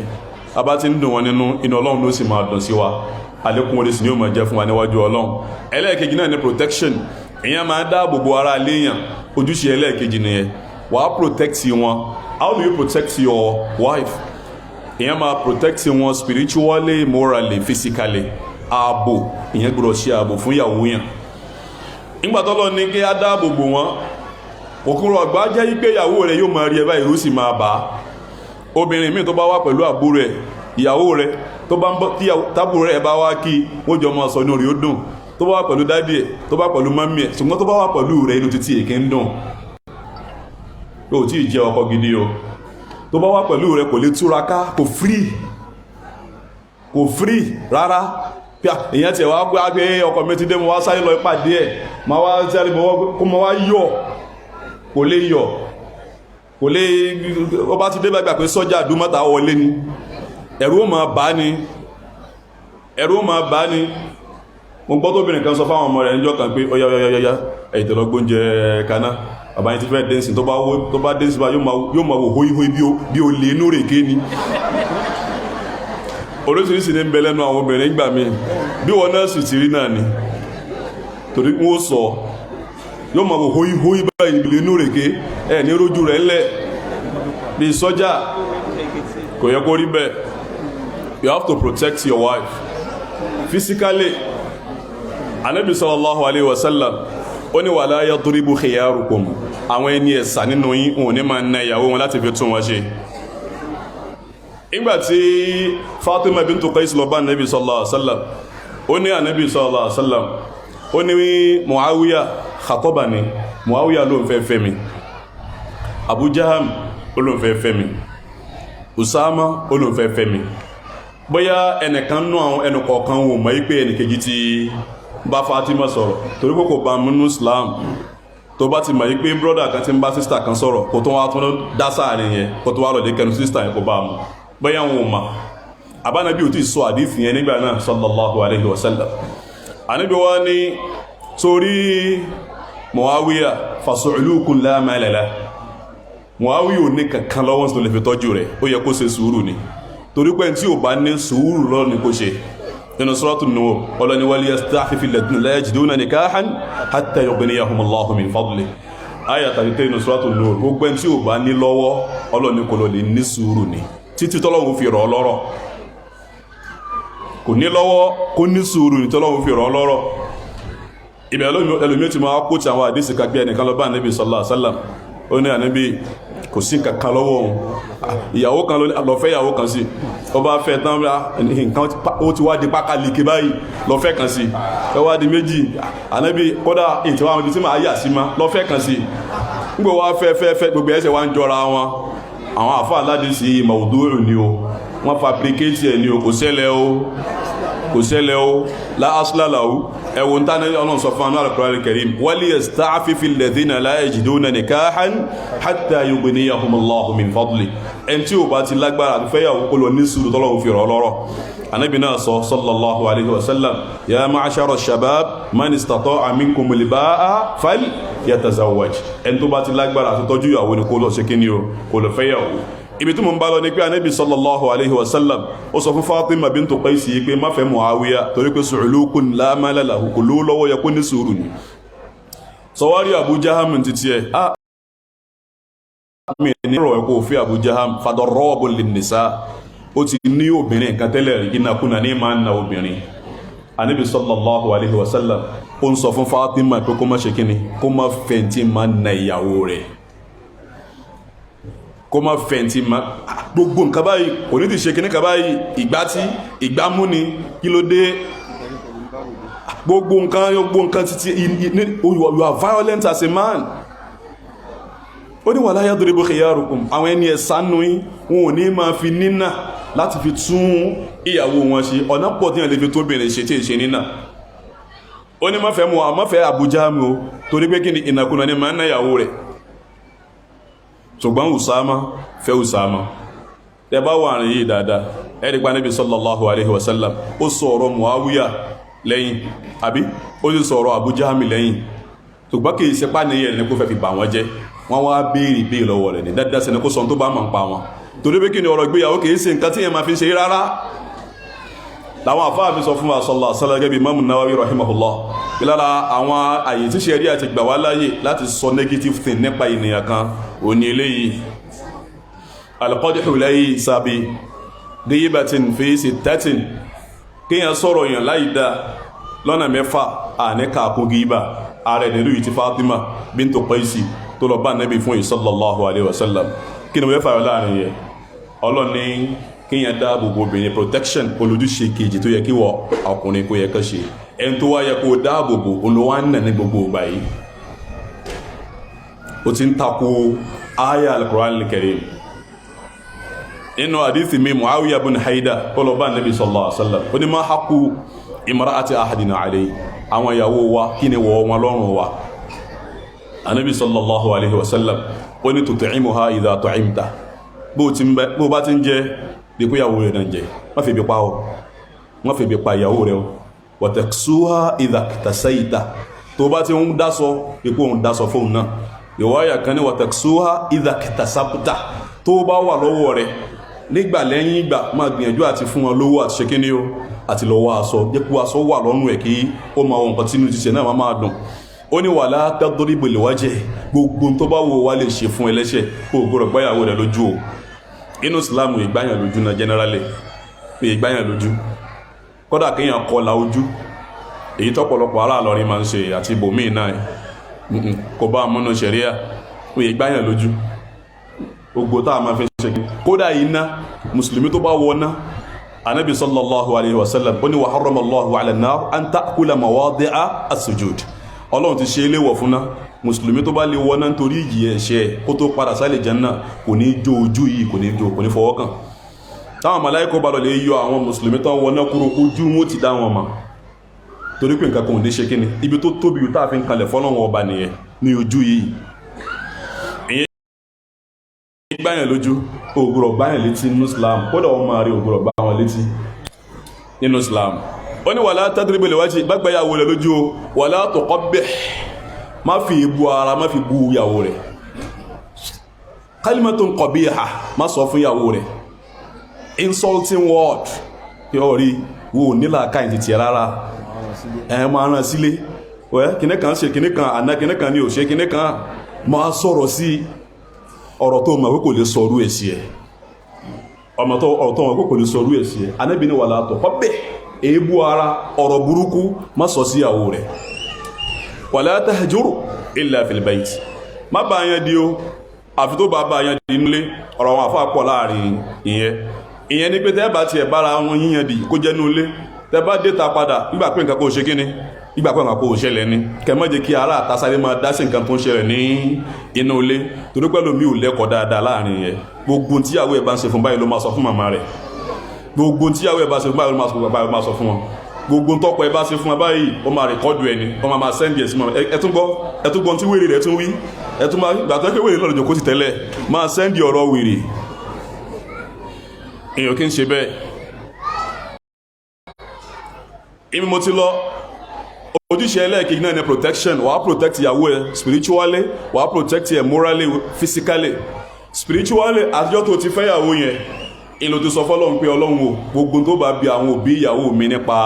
ẹ̀sìn rẹ̀ má bi wọ́n mọ́ èmi ni kò bí ìtumọ̀ apá àgbéyàwó nìyẹn gẹ́gẹ́ bá ṣe transfer financial responsibility bẹ́ẹ̀ náà ni wọ́n transfer kíni spiritual responsibility ọlọ́run fi ní qu anfusakum wa ahlikum nar ọ̀nà Ànábì sallallahu alaihi wasallam fi ní kíni wa ar-rajulu ra'in fi ahli baytihi wa huwa mas'ulun anhum ìjọ tó ti gbéyàwó yẹn tó sọ nìyẹn pé ọlọ́run gbogbo tó bá bí àwọn òbí ìyàwó mi nípa ẹ̀sìn rẹ̀ má bí wọ́n mọ́ o èmi ni kò ṣe kí ni o èmi ni kò bí ó túnmọ̀ sí pé ó gbọ́dọ̀ jẹ́ ìmáàmù fún ìyàwó rẹ̀ ó gbọ́dọ̀ jẹ́ ìmáàmù fún ìyàwó rẹ̀ gbogbo dáadáa tó bá fẹ́ lára ìyàwó rẹ̀ wọ́n ní kọ́kọ́ máa ṣẹ́gẹ́ bí ọkùnrin waj'alna lil-muttaqina imama so you have to protect her spirituality that's your responsibility ẹlẹ́ẹ̀kejì ni protection you protect her morally ìyẹn wá sọ báyìí báyìí lèyàn ṣe máa ń wọṣọ ìyẹn wà báyìí ìyẹn sọ̀rọ̀ báyìí báyìí lèyàn ṣe máa ń sọ̀rọ̀ wà á protect ìyàwó ẹ̀ the last one náà ní direction ìyẹn máa ń guide ìyàwó yẹn ni torí kò lè mọ gbogbo nǹkan tán ọkùnrin mi gbogbo ìgbà yóò sá máa complain náà ni èèyàn kì í complain gbogbo ìgbà torí pé ńgbà tọ́lọ́run bá ti sọ pé ar-rijalu qawwamuna 'ala an-nisaa ó mọ̀ pé iṣẹ́ wà tó yẹ kó o ṣe lára obìnrin nìyẹn nǹkan kan wọ́ lára wọn tó yẹ kí wọ́n ló ṣe kí ni wọ́n ló tọ́ nǹkan náà kò wá sí bó ṣe tọ́ tó náà ò lè rí tọ́tọ́ yányá ẹgẹ́ bí àdíث Ànábì sallallahu alaihi wasallam ó ní wastawsu bin-nisa'i khayran fa innahunna khuliqna min dila'in a'waj wa in dhahabta tuqimuha kasartaha obìnrin tẹ́bi tá dóbìnrin ọ̀rọ̀ obìnrin ó dà gẹ́gẹ́ bí ẹ̀fọn tààhà ni tó wọ́ tó bá ló straighten rẹ̀ ó lè rí straighten tó bá ló straighten rẹ̀ wàá kàn ni ìyẹn ni pé kí ni o la tastaqimu laka ala tariqa gẹ́gẹ́ bí riwaya mi o lè expect pé obìnrin ìyàwó rẹ̀ ó máa wá jẹ́ your extension ó máa wá ṣe everything tó bá fẹ́ gbogbo ìgbà kò ṣeé ṣe ìwọ ọkùnrin ló máa jẹ́ director ó máa guide ẹni o lè wọlé ń sìn kó máa wá sọ yìí pé lágbèjúwe sọrí wọn ti tiẹ̀ olùlé bó ṣe rí o ò máa yán kí o ò mú jẹ́ ṣe o ò máa gẹ́gẹ́ ó kà wá ka gbogbo ẹ̀ kalẹ̀ fún bẹ́ẹ̀ èyàn kí ń ṣe bẹ́ẹ̀ wàá máa kọ́ ọ ní bí yẹn ṣe máa ń ṣe kí ni bí yẹn ṣe máa ń ṣe pàápàá jùlọ tàbí ẹ̀ṣẹ̀ gbéra yín wọlé ìfẹ́ ló gbé yín wọlé ìgbà yín méjì yàtọ̀ síra yín ẹ mọ̀ ó mọ̀ wá kọ́ ìwọ ọkùnrin ó máa kọ́ ọ ni ṣùgbọ́n ọkùnrin mi ò kí ń sábà sọ̀rọ̀ yóò kàn máa dínú náà ni ẹlòmíì dínú ó máa keep malice kò ní sọ tóbìnrin yẹn ṣe ìyẹn máa ń direct àwọn obìnrin ni ló jẹ́ pé ọkùnrin jùlọ rẹ̀ gẹ́gẹ́ bí leader in marriage and when you are a leader you need to ask yourself what makes a good leader I'm a leader in marriage. Kí la lè fi pè yẹn ní good leader? Ààrẹ lantamanta ń kà lọ fúnra wa níbi ilé ni. Ààrẹ náà ni pé as a good leader, you must be slow to anger and quick to refrain. Èyí sáré bínú tí a bá fẹ́ jẹ́ olórí tó bá fẹ́ yọrí, tó bá fẹ́ ní àbáyọrí. Tọ́lọ́run bá kó àwọn èèyàn tiẹ̀ lọ́dọ̀, Ọlọ́run rajà fún ẹ, Ọlọ́run rajà rí fún ẹ, ó kó bèrè tiẹ̀ lọ́dọ̀, ó kó àwọn èèyàn tiẹ̀ lọ́dọ̀. Tó bá ti lè sáré máa bínú, nǹkan tìjó túmọ̀ ọ lọ́wọ́, nǹkan bàjẹ́ mọ́ ọ lọ́wọ́, ilé ó dàrú mọ́ ọ lọ́wọ́. Èyí sáré bínú. Bẹ́ẹ̀ náà ni as a leader, you must be a role model. Gbogbo tó bá fẹ́ yí lára ìyàwó rẹ̀, wọ́n ní kó kọ́kọ́ máa ṣe. Ó fẹ́ kó máa kírun lásìkò, wọ́n náà máa kí. Ó fẹ́ kó wà respectful, wọ́n náà wà respectful. Gbogbo dára tó bá fẹ́ látara rẹ̀, wọ́n ní kó kọ́kọ́ máa ṣe. Ẹ má jà wà lazy níbi responsibility wa ọkùnrin, àwa mùsùlùmí. Ẹlẹ́ẹ̀kejì Ọlọ́run sọ fáwọn obìnrin pé fasọ́lihatu qanitatun hafizatun lighaybi ma hafizallah. Obìnrin rẹ̀ nǹkan méjì ni ẹ máa wá lára wọn, ẹ ní ṣàfẹ́kù nǹkan méjì lára wọn lóbìnrin rẹ̀. Kí ni nǹkan méjì náà? Al-qunut, ọ̀nà alákọ̀ọ́kọ́, wal-hifz, ààbò. Al-qunut níbẹ̀ yẹn ó náà ni àtọ́wà, kí yẹn máa gbọ́rọ̀ sọ́lọ́run lẹ́nu kó sì máa tẹ̀lé àṣẹ ọkọ ẹ̀. A máa yàwó bẹ̀yẹn properly inshallah. Ìtò mo fẹ́ fàjáde náà ni pé listeners òun ló ń da ọ̀pọ̀lọpọ̀ ọlé ló ń ṣe kí ni o ló ń da àwọn rú. Ìmọ̀ sọ fáwọn obìnrin abáǹsí wáàsí ipé nǹkan mẹ́ta ìjìnà sí laziness, dirtiness and rudeness. Laziness, dirtiness and rudeness. Ẹ má wà lazy. Owó obìnrin tó bá jẹ́ pé late riser ní ẹ́ tẹ́lẹ̀, ó máa ń pẹ́ kó tó dìde tó bá sùn. Tó bá ti wà nílé ọkọ, ó gbọ́dọ̀ wà mọ̀ báyìí ti máa tẹ dìde. Torí pọ̀pọ̀lọpọ̀ ọkùnrin ò kí ń fóúnjẹ ṣeré, àbí bẹ́ẹ̀ kọ́ ni? Ọkùnrin fóúnjẹ ṣeré, ọ̀nà fún lọ́nà ọ̀run. A hungry man is an angry man. Ibi tó bìnrin mi ti máa ń ṣe ara rẹ̀ nìyẹn. Mo ń bí obìnrin kan jò ní pé ó wá introduce ara rẹ̀ pé lágbájá ó tó ń jọkọ lágbájá ìyàwó lágbájá tẹ́lẹ̀ ẹ̀ sí papọ̀ mọ́ níbẹ̀ ni kí ló dé? Ó ní sẹ̀mó ni o. Sẹ̀mó ló dalẹ̀ yín rú níbẹ̀ ni. Sẹ̀mó ló dalẹ̀ yín rú bẹ́ẹ̀ ni. Bó ló ti wá jẹ́? Ọkọ ló ń béèrè àmàlà, òun wá ṣe sẹ̀mó. Ọkọ wá ní bá àmàlà ni mo béèrè. Wọ́n wá sọ pé ṣé sẹ̀mó ò sí oúnjẹ ni? Ṣé sẹ̀mó ò sí oúnjẹ? Yóò tó wá ṣe náà kò tó wá ṣe lásìkò. In tó bẹ̀rẹ̀ nìyẹn, mo wá ní ìyẹn ti tiẹ̀ bí smoke lásán ni. Fáyà ti wà ń bì kan. Ó ṣe tẹ́ni, ó ti ń ṣe é bọ̀ tẹ́lẹ̀. Sẹ̀mó òun lọ́lọ́run kan fi ṣe kí ni? The straw that broke the camel's back ni. Bó ṣe máa rí gbà mí nìyẹn. Ẹnìkan ti ṣòro tọrọ ọkọ ìyàwó ẹ̀ fún mi lánàá. Gbogbo tó sọ náà ni pé tó bá kàn ti rẹ̀ díẹ̀ báyìí yóò wá jókòó tẹ́tẹ́lẹ̀ kò ní fẹ́ ṣe nǹkan kan mọ́, kò ní dáná. Ó ní ẹjẹ́ yóò máa gbé imam níjẹta èmi mo ṣe ọbẹ̀ lálẹ́, aago 10 alẹ́ mo ń ṣe ọbẹ̀, mo tó wá ṣẹta ìyàwó mi sì jẹ́ ọ̀sẹ̀ kò lè bá jẹ́ náà ni. Ohun tó bá ti rẹ̀ díẹ̀ báyìí ó máa fi yẹn ṣe kẹ́wọ́ ni. Ó ní for the past 5 days now èmi mò ń ṣe oúnjẹ, kí n tó jáde máa ṣe oúnjẹ, tí máa tún dé máa tún ṣe oúnjẹ ọ̀sán. Mo tó wá tún dé náà aṣọ mi mo fọ̀, mo fi washing machine fọ̀, gbogbo aṣọ tí mo fọ̀ ó wà lórí ibi tó yẹ kó ká kò ká.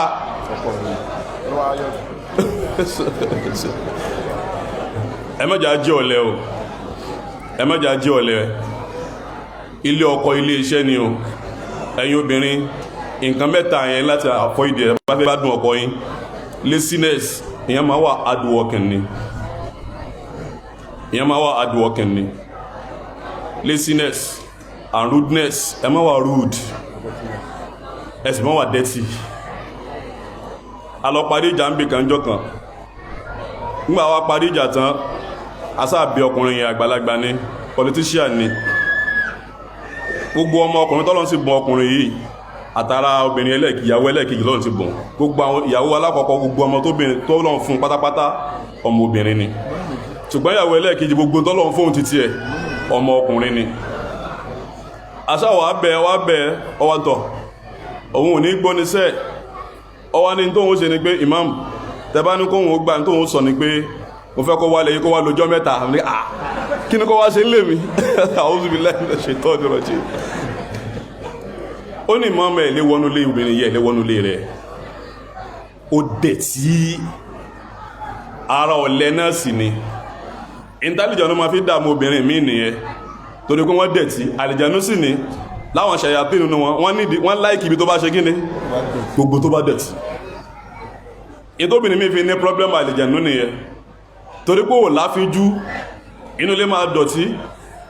ìwọ tó fẹ́ kọ́kọ́ rẹ̀ máa wálé gbogbo ìgbà kó tètè máa wọlé tó bá wọlé gẹnu rí òkè ń dùn torí gbogbo ilé máa dọ̀tí ni ilé máa dọ̀tí ni ìwọ náà dọ̀tí ìmá múra ìjáàbù máa wọ ìjáàbù jáde kò túnmọ̀ ìgbé tó bá ti wà ń lé and another thing tẹ́gbọ̀rọ̀ mọ̀ ní pé tá bá ti wọ ìjáàbù wa tọ́lọ̀ fi pán wa léyìn ẹ̀ tá bá ti ń délé tá bá ti rìn káàkiri ètò likely náà ni pé a ti máa sweat ọlọ́run sì bọ̀ wá ní oògùn jura wa lọ o wá lè sáré bọ́ ìjáàbù kalẹ̀ tán kó ti sweat kó wá jẹ́ pé o expect bí ọkọ rẹ̀ ti máa sáré dìmẹ̀ or something like that o lè ti máa ní foul smell o lè ti máa ràn ọkọ̀ kò ní fẹ́ sọ fún ọ pé òun ṣe kí ni o òórùn wà á bọ́ kalẹ̀ wà á sáré change wà á wá sọ míì tó bá ti wọlé pẹ̀fúmù sì ní jìnnà sí ẹ̀ ṣùgbọ́n obìnrin mi ọ̀lẹ́ náà tó ń dààmú ẹ̀ kò ní change lásìkò kò ní wẹ̀ lásìkò aṣọ tó lò ní kitchen náà ló máa jọ wá fún bedroom tóbìnrin máa ń sọ pé ọkọ mi I don't feel loved èmi máa sọ pé are you lovable? If you want to be loved you should be lovable. yàrá ọ̀rọ̀ marriage ó dà gẹ́gbà pín ara mọ́tò ni ẹ bá ra mọ́tò ní yóò dùn pé àwọn ọmọ ẹ̀ṣẹ̀ ra mọ́tò ẹ bá mi wo mọ́tò mi àwọn ẹ̀ṣẹ̀ ra mọ́tò yìí ṣùgbọ́n mọ̀ pé tó bá fẹ́ gbádùn mọ́tò yẹn wàá ṣe wàhálà lórí ẹ̀ maintenance òní epo èyí omi èyí kinní kan tó o bá sáfù mọ́tò yẹn mọ́tò yẹn ò ní ṣe kíni kò ní sáfù ẹ bẹ́ẹ̀ náà ni marriage you must not be lazy àwọn ọkùnrin náà lómi náà lazy ìwọ náà lazy àfi kó sáfù marriage ẹ kó máa sáfù ìyàwó ẹ the best thing in marriage pé attention ẹ yóò kó wà lọ́dọ̀ ìyàwó ẹ lọ́kùnrin obìnrin náà attention ẹ kó wà lára kíni lára ọkọ ẹ gbogbo tó bá máa jẹ́ kọ́kọ́ dunnú máa ṣe ìwọ náà máa rí dùnnú bẹ́ẹ̀ lóbìnrin náà gbogbo tó bá máa dùn ìyàwó ẹ nínú máa ṣe ìwọ náà máa rí ìdùnnú. You can't be selfish with happiness in marriage. When you give it you have it. tó bá ti ń jẹ́ kí ìyàwó ẹ máa dunnú ní tiẹ̀ ló sì máa dùn tó o bá ti dùn nínú ìwọ náà lè rí dùnnú tó bá ti ṣe ogun tọkọ rẹ bá ń tí ó máa fi dunnú ìwọ náà sì máa rí dùnnú gẹ́gẹ́ bí obìnrin tó o bá ti ṣe ò lè rí dùnnú wọn ní rọrùn igi oníkíni onírọ̀rùn ẹyẹ bọ́rọ̀ marriage ṣe rí nìyẹn tó ọ̀rọ̀ mọ́tò mọ̀ ń bá lọ àfi kó sáfù ẹ̀ wá pay attention sí tó bá lóòrí mọ́tò rẹ̀ lọ́wọ́ lọ sọ fún ọ pé kí o ṣe kí ni o maintain ẹ̀ dáadáa ni àfi kó maintain marriage ẹ̀ wá sáfù ara yín ni ẹ wá rí kíní kan máa wá ń dààmú ọ̀pọ̀lọpọ̀ wa kí ni nǹkan náà òun náà ni pé ìyàwó mi ń ṣe báyìí èmi náà máa wá ṣe báyìí a máa ń lo fire for fire nínú marriage bẹ́ẹ̀ sì ni you can't quench fire with fire you can only quench fire with water omi là á fi paná àìfiná pa iná ọ̀pọ̀lọpọ̀ wa máa ń finá paná nínú marriage ó sì máa ń dalérú Yorùbá gan sọ nú ọ̀rọ̀ wọn ó ní tẹ́nìkan bá jẹ́ ewúrẹ́ kẹ́nìkan ṣe kíni kẹ́nìkan jágúntàn ẹ má finá paná ṣé ẹ rí ojúṣe wa ẹ má fi ilẹ̀ pàápàá jùlọ ẹ̀yin obìnrin ẹ má wo bọ́kọ yín ṣe ń ṣe kẹwàálẹ̀ ní ṣe ojúṣe yín torí pé kí ni ojúṣe yín tẹ̀ ń ṣe yẹn ṣé ẹ máa pẹ́ ń fọkọ yín sin lọ́hùn ni ẹ máa sin lọ́hùn lọ lára wọn má sọ pé ò ní dáná torí pọkọ rẹ̀ ń ṣe bákan bákan kò sí tó fẹ́ fún ẹ kò dùn ẹ nínú má sọ pé ò ní tún lé ṣe má sọ pé ò ní gbélé má sọ pé ò ní ṣe tí ó dùn nínú má sọ bẹ́ẹ̀ àìfiná paná omi là á fi paná máa fọkọ rẹ̀ sin lọ́hùn ọba lọ ni bẹ́ẹ̀ náà lọkùnrin náà ìyẹn máa ń fìyàwó yẹn sin lọ́hùn lọ má sọ pé ó ṣe báyìí ó rí báyìí ó ṣe kíní kan ọ̀wá ní ṣe tó yẹ kó ṣe ọlọ́run ló pa ẹ́ lá àṣẹ ìntò ojúṣe yẹn ọlọ́run ló pa ẹ́ láṣẹ rẹ nínú Al-Qur'an Al-Karim ìyẹn máa láwọn òbí mi ń gbà mí tó jẹ́ pé they are difficult to deal with àti báwọn òbí mi ṣe ó máa fẹ́ sọ̀rọ̀ tí wàá wá fi ilẹ̀ ni wàá máa fi wọ́n sin lọ́run lọ ní ọlọ́run fi ní kódà táwọn òbí rẹ̀ bá ṣe mùsùlùmí wàá sì máa ṣe dáadáa pẹ̀lú wọn inú Suratul Luqman ọlọ́ni wa in jahadaka ala an tushrika bi ma laysa laka bihi ilmun fala tuti'huma má tẹ̀lé wọn tó bá ní ó wá ṣẹbọ pẹ̀lú mi Ọlọ́run ṣùgbọ́n tó ti bẹ́ẹ̀ náà wà sọ ibihuma fi dunya ma'rufa as long as tẹ́ bá jọ wà láyé máa ṣe dáadáa sí wọn. ìyẹn máa ń fi àwọn ìyàwó yàn sí lọ́hùn ẹjá ń mú lọ́wọ́ ẹgẹ́ bí ẹ̀sìn àwọn ìyàwó wa ká fi wọ́n sí lọ́hùn àwọn ọkọ wa ká fi wọ́n sí lọ́hùn ẹ má jà fi iná paná Ọlọ́run àkọ́ wa máa ṣe. ẹ wá rí ojúṣe obìnrin títí ẹ̀ méjì náà ni qanitatun hafizatun lil ghaibi bima hafizallah. alákọ̀ọ́kọ́ òun náà ni kó máa gbọ́rọ̀ sọ́kọ ẹ̀ lẹ́nu. ẹlẹ́ẹ̀kejì òun náà ni kó dáàbò bo àwọn nǹkan kan tí ẹni tó bìnrin bá lè mú nǹkan méjì yìí lọ́wọ́ dáadáa àìsábà ní sọ̀rọ̀ nulẹ̀. nǹkan méjì tọ́lọ́wọ́ bá dákọ̀ pọ̀ obìnrin yìí tóbìnrin bá lè mú lọ́wọ́ dáadáa òun àtọ́kọ ẹ̀wọ̀n ní sábà máa nígbàmí sí omi òtó. kí ni alákọ̀ọ́kọ́ òun náà ni kí ni ó àtọ́wà kí ẹ máa gbọ́rọ̀ sọ́kọ lẹ́nu. ẹlẹ́ẹ̀kejì òun náà ni kí ni òun náà ni ààbò kí ẹ dáàbò bo àwọn nǹkan kan tọ́lọ́run fẹ́ kóbìnrin dáàbò bo. ìyẹn ni ó pè wá lọ síbi ọ̀rọ̀ ẹlẹ́ẹ̀kẹta ara tí ń dalérú òun náà ni arrogance al-ujubu at-takabburu adamu tawadu' kíyàn jọrọ ẹ̀ lójú kíyàn má ṣe tó yẹ kíyàn ṣe kíyàn má tó yẹ kíyàn ṣe pé ẹ̀hìn ṣe náà ni kí wọ́n ní ó ṣe.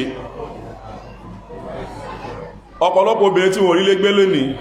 in tó jẹ́ kí wọ́n rí lé ọkọ gbé òun náà ní pé kí ni wọ́n ò lè tẹríba fọ́kọ wọn ò gbọ́rọ̀ sọ́kọ lẹ́nu. bẹ́ẹ̀ sì ni ibi tọ́pọ̀lọpọ̀ obìnrin tí ń ṣe mistake ní eléyìí àmà ìpí ẹ̀sìn ní ká gbọ́rọ̀ sọ́kọ wa lẹ́nu. ẹ̀sìn ní inú mo fi ní wà ẹ́ fi ọkọ yín sí lọ́hùn ní níbi àdífì kan níbi sallallahu alaihi wasallam anábi ní idha sallatil mar'atu khamsaha wa samat shahraha wa assanat farjaha wa ata'at ba'laha qila laha dukhulil jannata min ayyi abwabiha shi'ti. gbogbo obìnrin tó bá ń kírun wákàtí márààrún wa samat shahraha tí sì ń gba àwẹ̀ Ramadan wa assanat farjaha tó sì sọ abẹ́rẹ̀ tí ìṣe sínà wa ata'at ba'laha tó sì ń tẹ̀lé àṣẹ ọkọ rẹ̀ ó di nǹkan mélòó ó di mẹ́rin. ẹ wo nǹkan mẹ́rin yìí méjì nínú ẹ̀ ó wà láàrin obìnrin àti Ọlọ́run méjì yòókù wà láàrin obìnrin àti ọkọ rẹ̀. èyí tó wà láàrin rẹ̀ àti Ọlọ́run ó ní salat àti sawm. èyí tó wà láàrin obìnrin àti ọkọ rẹ̀ ó ní kíni kó ṣọ́ ara rẹ̀ kó má ṣe sìnà kó ìṣe kíni ó tẹ̀lé àṣẹ ọkọ rẹ̀. kí Ànábì wa ni wọ́n sọ fún obìnrin bẹ́ẹ̀ ó ní kí lálàá ó sọ fún obìnrin bẹ́ẹ̀ lọ́rùn wípé udkhulil jannata min ayyi abwabiha shi'ti. àlìjánná ni gbogbo àwọn géètì ẹ̀ ni wọ́n ṣí kalẹ̀ fún ẹ̀yí gbogbo tó bá wù ẹ́ ní kí obìnrin yìí gbà wọlé.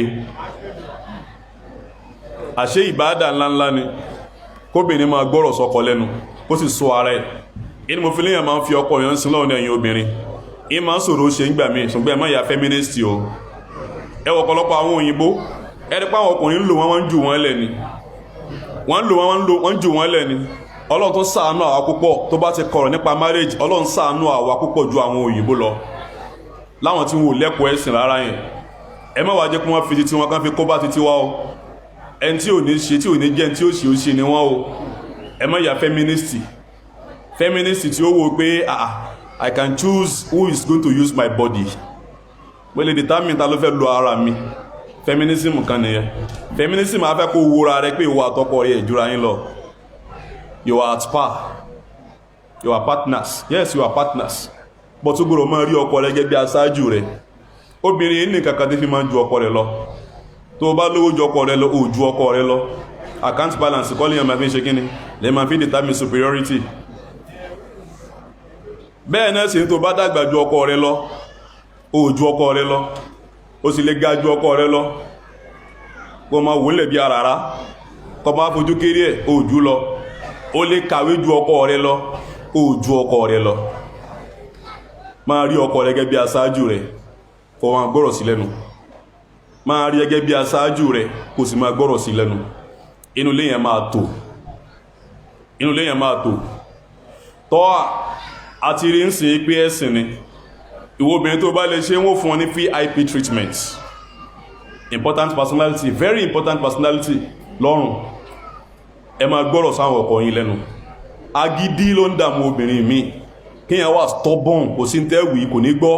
tí inú mi ni ó ṣe ló kó bá obìnrin mi. ẹ gbọ́rọ̀ sọ́kọ yín lẹ́nu kẹ́ ẹ lè bá nísinmi kẹ́ ẹ lè fi wọ́n sin lọ́hùn kẹ́ ẹ lè bá àdá àlìjánnà. ẹjá mélòó yóò lọ́wọ́ nípa ọ̀rọ̀ tọ́wà yìí bákan náà òun náà ní pé tẹ́ rí àwọn obìnrin ẹ̀yin ọkùnrin ẹ máa gbọ́ o nǹkan mẹ́ta kan wà tó jẹ́ pé obìnrin ń fẹ́ ká ṣe fáwọn kí làwọn nǹkan náà alákọ̀ọ́kọ́ wọ́n fẹ́ attention wọ́n fẹ́ love wọ́n sì ń fẹ́ care ká máa sọ̀rọ̀ ká listen sí wọn wọ́n fẹ́ care wọ́n sì ń fẹ́ love ìgbéyìí máa ń sọ pé gbogbo tí ó bá gba nǹkan báyìí lọ́dọ̀ ọkọ rẹ̀ nothing goes for nothing àwọn náà gbọ́dọ̀ ṣe kí ni o a sanwó rẹ̀ ni o lè wọ supermarket ń sìnkọ́ wa mú gbogbo nǹkan lóríṣiríṣi kó wa ló fẹ́ jáde wọ́n pè pé madam gbogbo tẹ́ mú yẹ̀ tí ṣe kí ni ẹ̀ tí sanwó ẹ̀ àrò owó tí wàá ṣe fún ìfẹ́ ọkọ rẹ̀ àti kó máa gbọ́rọ̀ sí ẹ lẹ́nu wọn náà ní Al-Qur'an Karim sọ fún wa yẹn rí ipò ṣe ń ṣe kí ni o ẹni tó ń gbọ́rọ̀ sọkọ rẹ̀ lẹ́nu tó sì ní respect gbogbo bá ṣe wò ó lè jẹ́ respect yẹn wà very important. Another thing láàrin yẹn tóbìnrin yóò ṣe síkejì òun náà ní hifsu ó ní láti ṣọ́ ara rẹ̀ fún ọkọ ó ní láti ṣọ́ inú ilé ọkọ ẹ̀ ó ní láti dáàbò bo àwọn ọmọ rẹ̀. Bákan náà ni tó máa ń da ilé rú nítorí àsìkò tí wọ́n fún mi òun náà ní àìmọ̀rọ̀ sọ inú Al-Qur'an Al-Karim inú Suratul Ahzab ọlọ́ni ya ayyuhal ladhina amanu taqullaha wa qulu qawlan sadida ẹ máa sọ̀rọ̀ tó dá lẹ́nu tẹ́ bá ń sọ̀rọ̀ tó dá lẹ́nu yuslih lakum a'malakum ọlọ́run ló máa tún iṣẹ́ yín ṣe wàláhì lára tá lè fi tún àwùjọ ṣe oníkálọ tún bá sì máa sọ̀rọ̀ ṣe tí a rí dáwà àwọn àfọ́mọ̀ sọ pé a ní dìta sínú al-khitabi ad-dini àbí tajdid al-khitabi ad-dini ká lè bá rí dáwà ṣe kó lè bá wà successful. The same thing a ní láti ṣe tahsinu al-khitabi al-usari bá ti ma ń bára wa sọ̀rọ̀ nílé láti tún ṣe bẹ́ẹ̀ náà tó bá pọ̀ òwò náà ló ń ṣe ni o lè mọ́ ní kọ́stọ́mà torí pé mọ̀rọ̀ sọ wà á lọ kọ́ nípa customer relationship bí ẹ̀ sì ma ń bá kọ́stọ́mà ṣe tó bá fẹ́ jí kí business yẹ kó boom investment yóò fẹ́ kó business yẹ kó nítumọ̀ ma bí ẹ̀ ṣe ma ń bá yẹn sọ̀rọ̀ wà á lọ ṣe tahsinu al-khitabi at-tijari a ní láti túnbà ṣe ma ń bára wọ sọ̀rọ̀ nínú ilé agbúrò tó ń ṣe gidi pàápàá jùlọ àwọn ọkùnrin ìwé bá sí ma ń bá àwọn ìyàwó rẹ̀ sọ̀rọ̀ ńgbà mi kò bá ńgbà pín yàn bẹ̀rù sọ̀rọ̀ lẹ́lòmí ma ń bọ́ ìyàwó rẹ̀ sọ̀rọ̀ kò sí respect ń bẹ ó sì fẹ́ kó respect yẹ bọ́bìnrin mìíràn ṣe ma ń bọ́ ọkọ rẹ̀ sọ̀rọ̀ kò sí respect ń bẹ ó ò lè ìtọ́kùnrin ò lè gbà láíláí oníkíyàn disrespect yẹ torí pa ní ẹgbò ó ò lè disrespect ọkùnrin kò wá rí love ẹ̀ kò ṣeé ṣe ẹ má jà wá disrespectful obìnrin ẹja bá sì máa gbé ọ̀rọ̀ kalẹ̀ ó ṣe pàtàkì púpọ̀ lára ìgbé ọ̀rọ̀ kalẹ̀ yẹn ó náà wá ní pé ọyọ ọkùnrin Yorùbá lèèyàn máa ń láṣẹ fi sùn ni èyàn kí ń dira àyàn sínú gbogbo tó bá ń ṣẹlẹ̀ láàrin yẹn mọ́jú ìdíjọ́ kejìkẹ́ tó yanjú ẹ̀ ìjọ náà ní kẹ́ yanjú ẹ̀ má dìyàwó rẹ̀ sínú ẹlòmíì kí fún malice problem tọkùnrin míì ní ó náà ní pé he still living in the past gbogbo tóbìnrin yẹn ti ṣe láti bí ọdún 3 sẹ́yìn ọdún 10 sẹ́yìn gbogbo ẹ̀ ló sì ràn mọ́wọ́ dì sín ní ọjọ́ gbádùn present rẹ̀. The past is past, let your present be present. Ìyẹn máa ń láforíjì ni wọ́n lágbé má jẹ́ òṣèkíní kò sí ajàmátà ni òṣèkíní ó ní ó dá ìwọ obìnrin náà láforíjì fọ́kọ rẹ̀ gbogbo tó ti ṣe sẹ́yìn yẹn ṣàforíjì fún kò fi gbalada wájú Ọlọ́run ìwọ ọkùnrin náà gbogbo tí ìyàwó ti ṣe fún ẹ sẹ́yìn ṣàforíjì fún bó ti mọ̀ áwù mọ́ nìyẹn kò sí perfect marriage torí pé kò sẹ́nì kan tó ṣe kíní tó perfect nínú wa. Bákan náà nítorí àsìkò màá fẹ́ ká sọ́ra fún ìbínú ló balẹ̀ ayọ̀ míì jẹ́. Mo ń sọ̀rọ̀ èèyàn kan lánàá ó ń drive ó ní flight kan tó ó ń travel by air ibi tó ti wá ń lọ tó ti ń kájú lójú ọ̀nà ó rí taxi driver kan tó ń fẹ́ gbèrò ó wá ń pariwo láti inú mọ́tò pé kúrò lójú ọ̀nà sún sẹ́yìn kó bá fẹ́ gbèrò rẹ̀ náà tọ̀hún ò dá lóhùn ó lóun kan fi ìbínú sọ̀kalẹ̀ ni bóun ti sọ̀kalẹ̀ báyìí òun wá lọ bá ibi tó wà wọ́kọ̀ mú bá látẹ̀kàn yẹn tí mo pariwo láti ṣe kún bí àtẹ̀kàn tí ń bẹ́ sọ̀rọ̀ nígbàtọ̀ wọ́n dà lóhùn pé òtí bá ń pa ọjọ́ lọ jẹun ẹ̀nkọ́ lómi ò máa kí ní àwọn onímọ́tò ẹ̀ mà tí yóò bá sọ́ra àwọn ògbọ́n ọmọlúwàbí yẹn jẹ́ torí pàwọn náà ní tẹ́lẹ̀ tí bá ń pa ọjọ́ lọ jẹun ó kàn gbé ogun tí ó gbé báyìí bó ń ṣe lọ́n ti ẹni ẹ̀ ó ní ìbínú tó ń bí bó tó ń ṣe jáde yẹn òun padà sínú mọ́tò báyìí láptọ̀pù ohun tó yẹ ṣẹ̀rà wọ́n ti gbé fóònù ohun tó yẹ ṣẹ̀rà wọ́n ti jí gbogbo document tó ń fẹ́ lóbi tó ń travel lọ ó tún wá tún miss flight yẹ ó ní kódà tó bá pọ́n fẹ́ gbé mọ́tò ń lọ níjọ́ náà ó ní wọ́n gbé lọ níbi kíni níbi ìbínú. A sì rí èèyàn kan tó ń gbé mọ́tò jáde, ọlọ́kadà fi mọ́tò rọra fi ha mọ́tò rẹ̀ díẹ̀, ó fi máṣíìnì tí ó fi ha mọ́tò rẹ̀, ó sọ̀kalẹ̀ báyìí ó gbá ọlọ́kadà létí ni, òun náà gbá létí ẹ̀ padà. Ìjà bá bẹ̀rẹ̀, wọ́n ya sọmọ lọ́rùn, gbogbo àwọn yòókù ẹ̀ lọ́kadà yẹn wọ́n pélé lérí, wọ́n sọ̀pọ́tì títí wọ́n fọ́ gíláàsì mọ́tò rẹ̀, wọ́n wá lù lọ́kùnrin yìí. Ẹ dákun kí ló gbà ń bí ìbínú yìí? Ẹ̀tẹ́, ìyà. Bẹ́ẹ̀ lómi ṣe máa ń fi ìbínú dalẹ̀ rẹ̀ rú nìyẹn. Ẹ dákun, anger management ó wà very very important fún wa ọkùnrin, torí pé gbogbo tóbìnrin mi ò fi gbádùn ọkọ rẹ̀ òun náà ní kíni ìbínú. Gbogbo nǹkan ó máa bínú sí náà ni, kò yí mọ̀rọ̀ sọ, kò mọ̀ kankan ṣe ìbínú náà ni. Ẹja discipline ara wa, ẹja discipline ara wa. Ní ìparí, àdáńtà tún mú lọ́wọ́ òun náà ni appreciation, kí agent yóò máa appreciate ara wọn. Àwọn obìnrin wọ́n nífẹ̀ẹ́ sí àrìn yẹn púpọ̀, wọ́n lè mọ́ lè sọ kíyàn tí ẹ máa sọ fún wọn pé mashallah o bó ṣe dress, mo like dressing ẹ o, you are looking younger, you are looking more beautiful, so pretty, this is my queen, something like that. Obìnrin máa nífẹ̀ẹ́ rẹ̀ púpọ̀, anything, torí gbogbo tó máa ti ń ṣe torí tí àwọn fi ń ṣe. Tóbìnrin bá ti délé ọkọ tí ó bá dirun, tó o bá ní nífẹ̀ẹ́ rẹ̀ rí ọkùnrin kò ní dirú ẹ̀. Obìnrin tí ò gbéyìnbó rí bóbó lè yóò ṣe sọ fún gbogbo èdè náà ló ní bí yẹn ṣe máa ń gbé kalẹ̀ fún wọn. Arẹwà mo fẹ́ gbogbo mi ò mọ̀ bí yóò ṣe wí dáadáa. Ọmọ wa ń bẹ, ọmọ nàmọ́pá, mínísítà ni wọ́n ló tọ́. So gbogbo àwọn ọ̀rọ̀ tí ó máa ń mérí yàn ẹ̀yà yẹn ó dáa kí yẹn máa sọ púpọ̀. Bẹ́ẹ̀ náà ni tó bá dáná fún wa ká máa sọ fún pé wàláhì mo gbádùn oúnjẹ rẹ, nígbà lẹ́yìn ìgbà kí yẹn máa jẹ́ kó mọ̀ pé alhamdulillah mo mọ rírì rẹ, mo dúpẹ́ fọ́lọ́run tó ṣe irú obìnrin báyìí fún mi. Ó máa ń jẹ́ kó rí kó ṣe kíni o, kó ya. Yorùbá ní yẹniyẹni ká lè ṣe kíni, ká lè ṣe míì. Bẹ́ẹ̀ náà làwọn ọkọ àwọn obìnrin náà, ọ̀pọ̀lọpọ̀ ọkùnrin máa ń complain pé ẹ̀yin obìnrin ò mọ̀ọ́re. Ìyẹn máa ń mọ̀ọ́re ni. Gbogbo tọ́kọ wa bá ń ṣe fún wa, ẹ dákun ẹja máa ṣe kíni, ẹja máa ṣe thank you, ẹ máa dúpẹ́ fún wa, ẹ má fojú kéré ní tán bá ṣe fún wa, ẹ má fojú kéré gbogbo táwọn ọkọ wa bá ṣe fún wa. Ọlọ́run wa kọ́ wa méje, Ọlọ́run wa kó gbogbo wa, Ọlọ́run wa kọ́ wa máa ṣe. Ẹ dákun wa fẹ́ gbàgbé ìrìn kan láàrin yẹn ká má bínú àwọn elétò. Òun náà ni ọ̀rọ̀ nípa ọ̀rọ̀ intimacy, sexual life. Ṣé rí ìgbòmí ọkùnrin mi máa ní sexual dysfunction, ẹ máa ń tìyàn lójú àti sọ, ẹ máa ń tí ọkùnrin mi lójú kú lọ sọ́dọ̀ dókítà wọ́n bá wò ó sàn. Tó wá jẹ́ pé ó wà pẹ̀lú ìyàwó rẹ̀, tọ́bí ìyàwó rẹ̀ bá enjoy ẹ̀ sexually, inú lẹ́yìn ò lè tó. Ọ̀pọ̀lọpọ̀ ẹjọ́ là máa ń tó nígbà míì, a máa ń dá sáàrin ọkùnrin àtobìnrin, ṣùgbọ́n kò lè yé eyín ẹ̀ lérí tó láíláí, torí pé tí ń ṣe wọ́n kò lè yé eyín, ó wà láàrin àwọn méjèèjì. Ọ̀pọ̀lọpọ̀ àwọn ọkùnrin á ní láti wo this sexual dysfunction,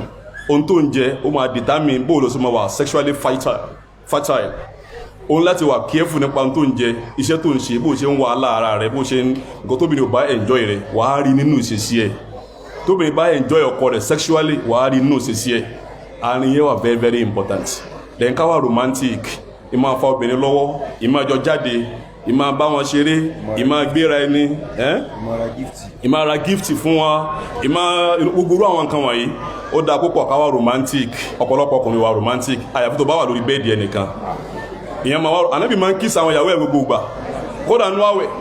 ó lè máa lọ sí masjid nígbà mi ó ti sàwọn látà sí kiss ìyàwó tó bá wà pẹ̀lú ẹ̀. Gbogbo àwọn kan bẹ́ẹ̀ wà romantic. Ẹ lè máa jọ jẹ́, Ànábì máa ń sallallahu alaihi wasallam ó máa gbérí lérí ìtàn ìyàwó ẹ̀, ó máa ka Quran lọ, even tó ń ṣe Eid lọ́wọ́. Ànábì máa ń ṣe bẹ́ẹ̀, kò ní wò pé eléyìí ṣe Eid lọ́wọ́ yá sọ́sẹ́yìn. Ìta ń pè ní kí ẹ wà romantic nìyẹn. Tí ó yẹ ọkùnrin ẹ wà romantic, ó wà sunnatic, ó máa make it authentic. Ọlọ́run ọkọ̀ wa máa ṣe, ẹ máa jẹ́ fi àdúrà kalẹ̀. Rabbana hab lana min azwajina wa dhurriyyatina qurrata a'yunin waj'alna lil muttaqina imama. Rabbana atina fid dunya hasana wa fil akhirati hasanatan wa qina adhaban nar. Subhanaka Allahumma rabbana bihamdik ashhadu an la ilaha illa ant astaghfiruka wa atubu ilayk. Jazakumullahu khairan, barakallahu fikum. Barakallahu. Àṣeyìn fún Ọlọ́run bá àfọwọ́ ti kọ́ wa nù ayé ẹ̀kọ́ ni àwọn tọrọ àyíkò ìkẹ́ àti ìfún àdébọ̀ Muhammad sallallahu alayhi wa sallam. Kí ni lọ́dún tí ìgbà ti gbé kíkì ni ó ní pé bàbá wọ̀ tún bàbá wà pàdé àfihàn nígbà yìí àwọn bàbá wa lọ́wọ́ ń bẹ àwọn afáwọn ni wọ́n wà ń bẹ. àwọn bàbá wa tí wọ́n kọ́ sọ̀rọ̀ lákọ̀ọ́kọ́ Fadilatu Sheikh Abdul Wasi Awale Jililu. Bàbá wa ní àdúgbò yìí ni wọ́n, àfá wa ni wọ́n sì ń lè wá wọn kọ́ wa. Kódà nígbà míì àsọ̀bà fẹ́ wá bẹ̀ wọn wò dání wọ́n sọ pé níbo lẹ́ wà fẹ́ wá bẹ̀ níbo bá ti jọ ọmọ wọn tó yìí náà. Nígbà míì wọ́n kà tó fóònù wọ́n kà tó ọmọ jẹ́ kí ọ náà ni bẹ́ẹ̀ kí ọ sá kéèsì kan rẹ̀ wọ́n ti ń ṣe ni. Àtúntò ìwọ̀n náà ẹsẹ̀kẹsẹ̀ tàbí wọn ni ìgbà wọn lẹ́fẹ́ sí àsìkò owó ní kódà àwọn ṣáájú ọ̀pọ̀lọpọ̀ wa bí ayé ní àárọ̀ ni wọ́n ti wá bá wa sọ̀rọ̀ ọ̀rọ̀ lówó yẹ bíye tó ní kálukú náà ṣe àǹfààní tó pọ̀ mbẹ́ alhamdulillah rabbil alamin. ẹwọ bàbá wa ní ẹgbà tí a ń sọ̀rọ̀ lọ́wọ́ àwọn bàbá níbi iná ní Fadilatu Sheikh Abdulrahim Abdulsalam àwọn bàbá wa ni wọ́n níjọ tí mo kó ọmọ tó ń lé orí ìsọ̀rọ̀ àwọn ọba àṣewà sí ń bẹ̀ tí wọ́n ti sọ̀rọ̀ bí a ṣe gbá ibi sáǹfààní lọ́rọ̀ ibi àsìkò yìí bọ́ọ̀ náà ṣe ń tukọ̀ wa ni bàbá dáadáa ni wọ́n púpọ̀ wallahi alazim wọ́n sì ń lè wá àwọn kọ́ lẹ́kọ̀ọ́ gbogbo gbà ọlọ́run subhanahu wa ta'ala kó náà kọ́ wa sàn lẹ́sìn lọ́jà. àwọn afáwa tí wọ́n ti bá wa sọ̀rọ̀ tẹ́lẹ̀ sí Fadilatu Sheikh Ridwanullahi Jami' kí ọlọ́run subhanahu wa ta'ala kó wa sàn lẹ́sìn lọ́jà. nígbà tí mo fi kọ́ bá wọn sọ̀rọ̀ lákọ̀ọ́kọ́ sọ̀rọ̀ ní ìyàgbó wa sáwọn ìlú wa ọ̀rọ̀ sálà wọn ẹni jọ wọn àsìkò wo ni kí wọ́n lè fẹ́ ṣe lẹ́sẹ̀kẹsẹ̀ náà ni kódà tó pọ̀ wọn láàárọ̀ àwọn ti wà lọ́nà kọ́lọ̀kọ́lọ̀ ń bọ́ sí wọ́n lẹ́sìn rẹ̀ àwọn afọ́ àtúntò wà ní kálẹ̀ ọdún ṣe stonos àwọn bàbá wa ìmáàmù láti ìlú ẹlẹ́pẹ́ àti bẹ́ẹ̀ bẹ́ẹ̀ lọ́nà àwọn àyíkọ́ nínú àwọn àfá nínú àwọn bàbá àwọn ìyá ìyá tó wà ní ìdìbò kọ́lọ̀kọ́lọ̀ ń bọ́ sí wọ́n kálẹ̀ lẹ́sìn rẹ̀ àwọn afọ́ wa tó tún bọ̀ lọ́nà ìgbìmọ̀ láì wọ́n bá wa ilẹ̀ tó sílé ni àwọn tó tún jẹ́ wa náà la ètò yìí òun ṣàkọ́kọ́ yìí kọ́lọ́sì mẹ́sì yìí láti mọ̀ fún wa àṣírí tó lọ àṣírí síwájú ẹ̀ náà àtúnṣe inú àtàlọ́ ń ṣe tó sí pé àwọn tó lábẹ̀rẹ̀ ẹgbẹ́ nìkan ní lágbára aṣọ ń bẹ̀rù ẹ pé àwọn akẹ́kọ̀ọ́ nìkan tán gbẹ́lábáwá nìkan ní eléyìí àtúnṣe fún gbogbo èèyàn lápapọ̀ ẹ̀tọ́ gbẹ́lábáwá ẹ̀tọ́ gbé ìbò ẹ̀tọ́ gbẹ́lú ọ̀bà ẹ̀tọ́ gbọ́ àlàndọ́n tí wọ́n sọ àti nítorí àṣìṣe àǹfààní tó pọ̀ mẹ́ kò sí táàmì fún ilẹ̀ nípa àwọn etí pé ojú ilé ọlọ́run bá lọ àwọn etí ẹ̀sán ọlọ́run bá lọ àwọn etí pé ìtún àwùjọ ìṣèbáwò àwùjọ yìí ti dà àwa tí a ń sọ ọ̀tá tó tó kalẹ̀ àwọn àfọ́ àwa àtàwọn tá à ń gbọ́ báwo ní kálukú ṣe máa lékún dáadáa báwo láti máa tún láwa ṣe ìta bá kù sí nǹkan tó bẹ̀rẹ̀ kàlẹ́ náà kò sáàyè yẹn nílẹ̀ nígbà tá a ti bẹ̀rẹ̀ ní gbogbo àwọn jẹ̀mọ́ lọ́tún lọ́sì ni wọ́n ti bẹ̀rẹ̀ ṣe ní ṣètòtọ́ báwo lè fi yóò ṣe dá ṣíṣe gbogbo ń ta kó kalẹ̀ yí pátá àwọn jẹ̀mọ́ náà fẹ́ kí wọ́n ṣe kúrò wàlúwàlú àfi tẹ́ǹtì ni àfi kíá ni àwọn náà ni wọ́n dáwó rẹ̀ àwọn náà ni wọ́n kó jágbó mẹ́ta òru wọ́n sì wà ń bẹ̀ tí wọ́n ń ṣiṣẹ́ gbogbo tí ó ṣe rọrùn kọ́lọ̀kọ́lọ̀ fún àṣírí kálùkù lẹ́sìn dáadáa. àwọn ìyá wa láwọn obìnrin àwọn sisters wọn náà gbìyànjú gbogbo oúnjẹ tá a jẹ lé nìyí àtọ̀lá àti gbogbo wa ní àtọ́kùn àtòdè yẹn bá àwọn obìnrin lọ́wọ́ sí fún wọn lọ́tọ́ àwọn ọkùnrin àwọn lágbára mọ́ o wọ́n sì lọ́tọ̀ àwọn òṣèlú àwọn ọkùnrin náà àwọn ni wọ́n dáwó àwọn ni wọ́n dá dóòmù wọ́n sì wà láti ṣiṣẹ́ kọ́lọ̀ fún ṣùgbọ́n àwọn ààrẹ kọ́lọ̀ fún àṣírí kálùkù lẹ́sìn dáadáa. gbogbo àtàwọn àmì ìdáyìn náà ti kíláta ní ọgbọ̀n fọwọ́ gbọ́wà sí àwọn fọwọ́ ṣàǹfààní àmì ìdíwọ́n bá kíjímọ̀ bí lálẹ́ àmì ìdílálẹ́ àmì ìdílóòrùn àmì ìdíláàrọ̀ àwọn mí tún bọ̀ wá kí Allah subhanahu wa ta'ala kọ́lá kò sínú wa sí àṣánà fi wa ìjókòó yìí tọ́lọ́ bá sọ kó gbalẹ̀ sí fún wa kó fi ṣe àtúnṣe sí ìgbésí ayé wa fún àwùjọ wa fún mẹ̀lẹ́bí wa fún ayé wa fún àlùkìyàmù wa kọ́lá kọ́lá kó gbalẹ̀ ọ̀rẹ́ lára ìlà bí Allah subhanahu wa ta'ala irú ìjókòó yìí ó ti bẹ̀rẹ̀ náà nù àtúnṣe tẹ́lẹ̀ ẹgbẹ́ pàápàá láti àǹfààní bá ṣàǹfààní bẹ̀rẹ̀ ni àǹfààní tí a ní tó pọ̀ wallahi alhamdulillah ní ká ń ṣe ní ká ń fẹ́ ní ìlú mẹ́rẹ̀ ìṣàtúnṣe ìgbọ́wàsí àwọn afásúnlẹ̀ pọ̀ káàkiri táàmì ṣàǹfààní lára wọn alhamdulillah rabbil alamin ẹtú wọlé yìí ewu ta ṣe láǹfààní tó pọ̀ bẹ́ẹ̀ ni báwa ti wá nínú gbogbo àwọn afátọ́jà ọ̀fẹ́sìn afásúnlẹ̀ tí wọ́n ń ṣègbè sóbì náà ọlọ́run gbogbo wọn pátá àgbàlá àfá gbogbo wọn alágbàlẹ́ ní ilé kò sẹ́yìn kan tọ́lọ̀ wọn bá dá tí ò nílé kan tó kù sí ṣùgbọ́n àwọn afẹ́sìn àwọn onímọ̀ àwọn onílà àtàlẹ́ tí wọ́n bá wọn èrò wípé ẹni jẹ́ ẹ bá pọ̀ fẹ́ kò ló gbé dání nínú ló gbé dání wọ́n máa bá wọn lò pẹ̀lú kí yẹn pẹ̀lú dáadáa kódà tó bá kù sí nǹkan máa kọ́ àforíjì fún wọn bẹ́ẹ̀ àwọn àbáta ni wọ́n ń wáyé sí àbáta náà ni wọ́n tọ́ wa kódà pé ó ní lànà tí wọ́n dà tẹ́lẹ̀ tó tẹ́lẹ̀ báwa náà níyàwó alọ́mọ aláwọn tá ń kọ́ lẹ́kọ̀ọ́ aníjẹ̀mọ́ nígbà tí ilé wà lára pé àwọn àbá ògbọ́n àwọn àbáyé ṣe nígbà tó lálùkù rẹ̀ bẹ̀rẹ̀ ṣe àwọn pé àṣegbìyànjú làwọn àbáyé ṣe ọlọ́pàá bá a sinmi àbáwọn ẹ̀sìn dáadáa ó bá wọn afá tí wọ́n ti lè wá tí wọ́n kọ́ ẹ̀kọ́ bá a sinmi lẹ́sàn ọlọ́run tó wá ń fi àwọn afá súnnẹ̀ tí wọ́n dúró lórí dáadáa ọlọ́pàá fi ṣàánú wa tí wọ́n mú nǹkan mọ́ nǹkan ní walhamdulillahi rabbil alamin àwùjọ ìyọ́lọ́kùnrin tó máa dá sí pẹ́ náà afá súnnẹ̀ máa pọ̀ sí àwọn tó ń gbàgbọ́ yẹ́sìn ìsìláàmù àti súnnẹ̀ tó mọ́ lọ́wọ́ wà lára wọn tó yí inú ta tó tún bà wá ní jẹ́ lásìkò yìí ní pé ọmọlúwàbí tún kéré lára àwọn èèyàn kó làwọn tó pàtàkì lọ́la súnnẹ̀ ìjọmọlúwàbí sí ìyàwó ìjọmọlúwàbí sọ́kọ ìjọmọlúwàbí sáàfà ìjọmọlúwàbí sí àwùjọ ìjọmọlúwàbí sáwọn òbí ìjọmọlúwàbí sáwọn àdúgbò gbogbo ẹ̀ là ń ṣàfẹ́kù láwùjọ lẹ́yìn èyí ló padà fi ń gbé tó báyìí kalẹ̀ kọ́lọ̀ bá subhanahu wa ta'ala kọ́lọ̀ bá fi ṣe wá láǹfààní gbogbo àtàwọn ìgbà ìṣe akẹ́kọ̀ọ́ tí a fi ṣe àmàlìdí àríjọra kí ọmọ ti bá wá ń bí àfáàbí ló ti máa bá wà bí ìdílé náà subhanahu wa ta'ala láti ṣàǹfààní tó pọ̀ lára wọn subhanahu wa ta'ala alhamdi ká tó àwọn ìpín ṣèkù tó gbọ́n afá kan lè jòkó afẹ́ gbọ́ ọ̀kan sí kejì ní ẹnu wa ó bẹ̀rẹ̀ bá lọ kí ìrùn gbọ́bọ̀ tábà kí gbọ́ òrìṣàn á jẹun tábà jẹun ká ó pẹ́ jíta tó méjì àtàkà fún ìjòkó àti mọ̀ bá ètò lọ tó fi di àsìkò àlásàárì káàkiri ìgbà tó wọlé àti kí wọn àti lọ kí wọn abátúkí wọn dá àti padà sí orí ìjòkó ayé wà láti sùn mọ́tàláṣí fọ́kùnrin fóbìnrin àwọn kan láti sunbí lájẹ̀ àti kí wọn àti mọ̀ tẹ̀síwájú ní ọ̀la àwọn mí sì sọ ọ̀dọ̀ àwọn èèyàn wọn tí wọ́n ní àdúgbò kó láwọn mí pè wá pé ìjà ni ló tẹ̀lé káàdì sí أسجد لكم الحمد لله قالوا بس كذا وكذا يسجد لكم جزاكم الله خيرا يا راجل تفضل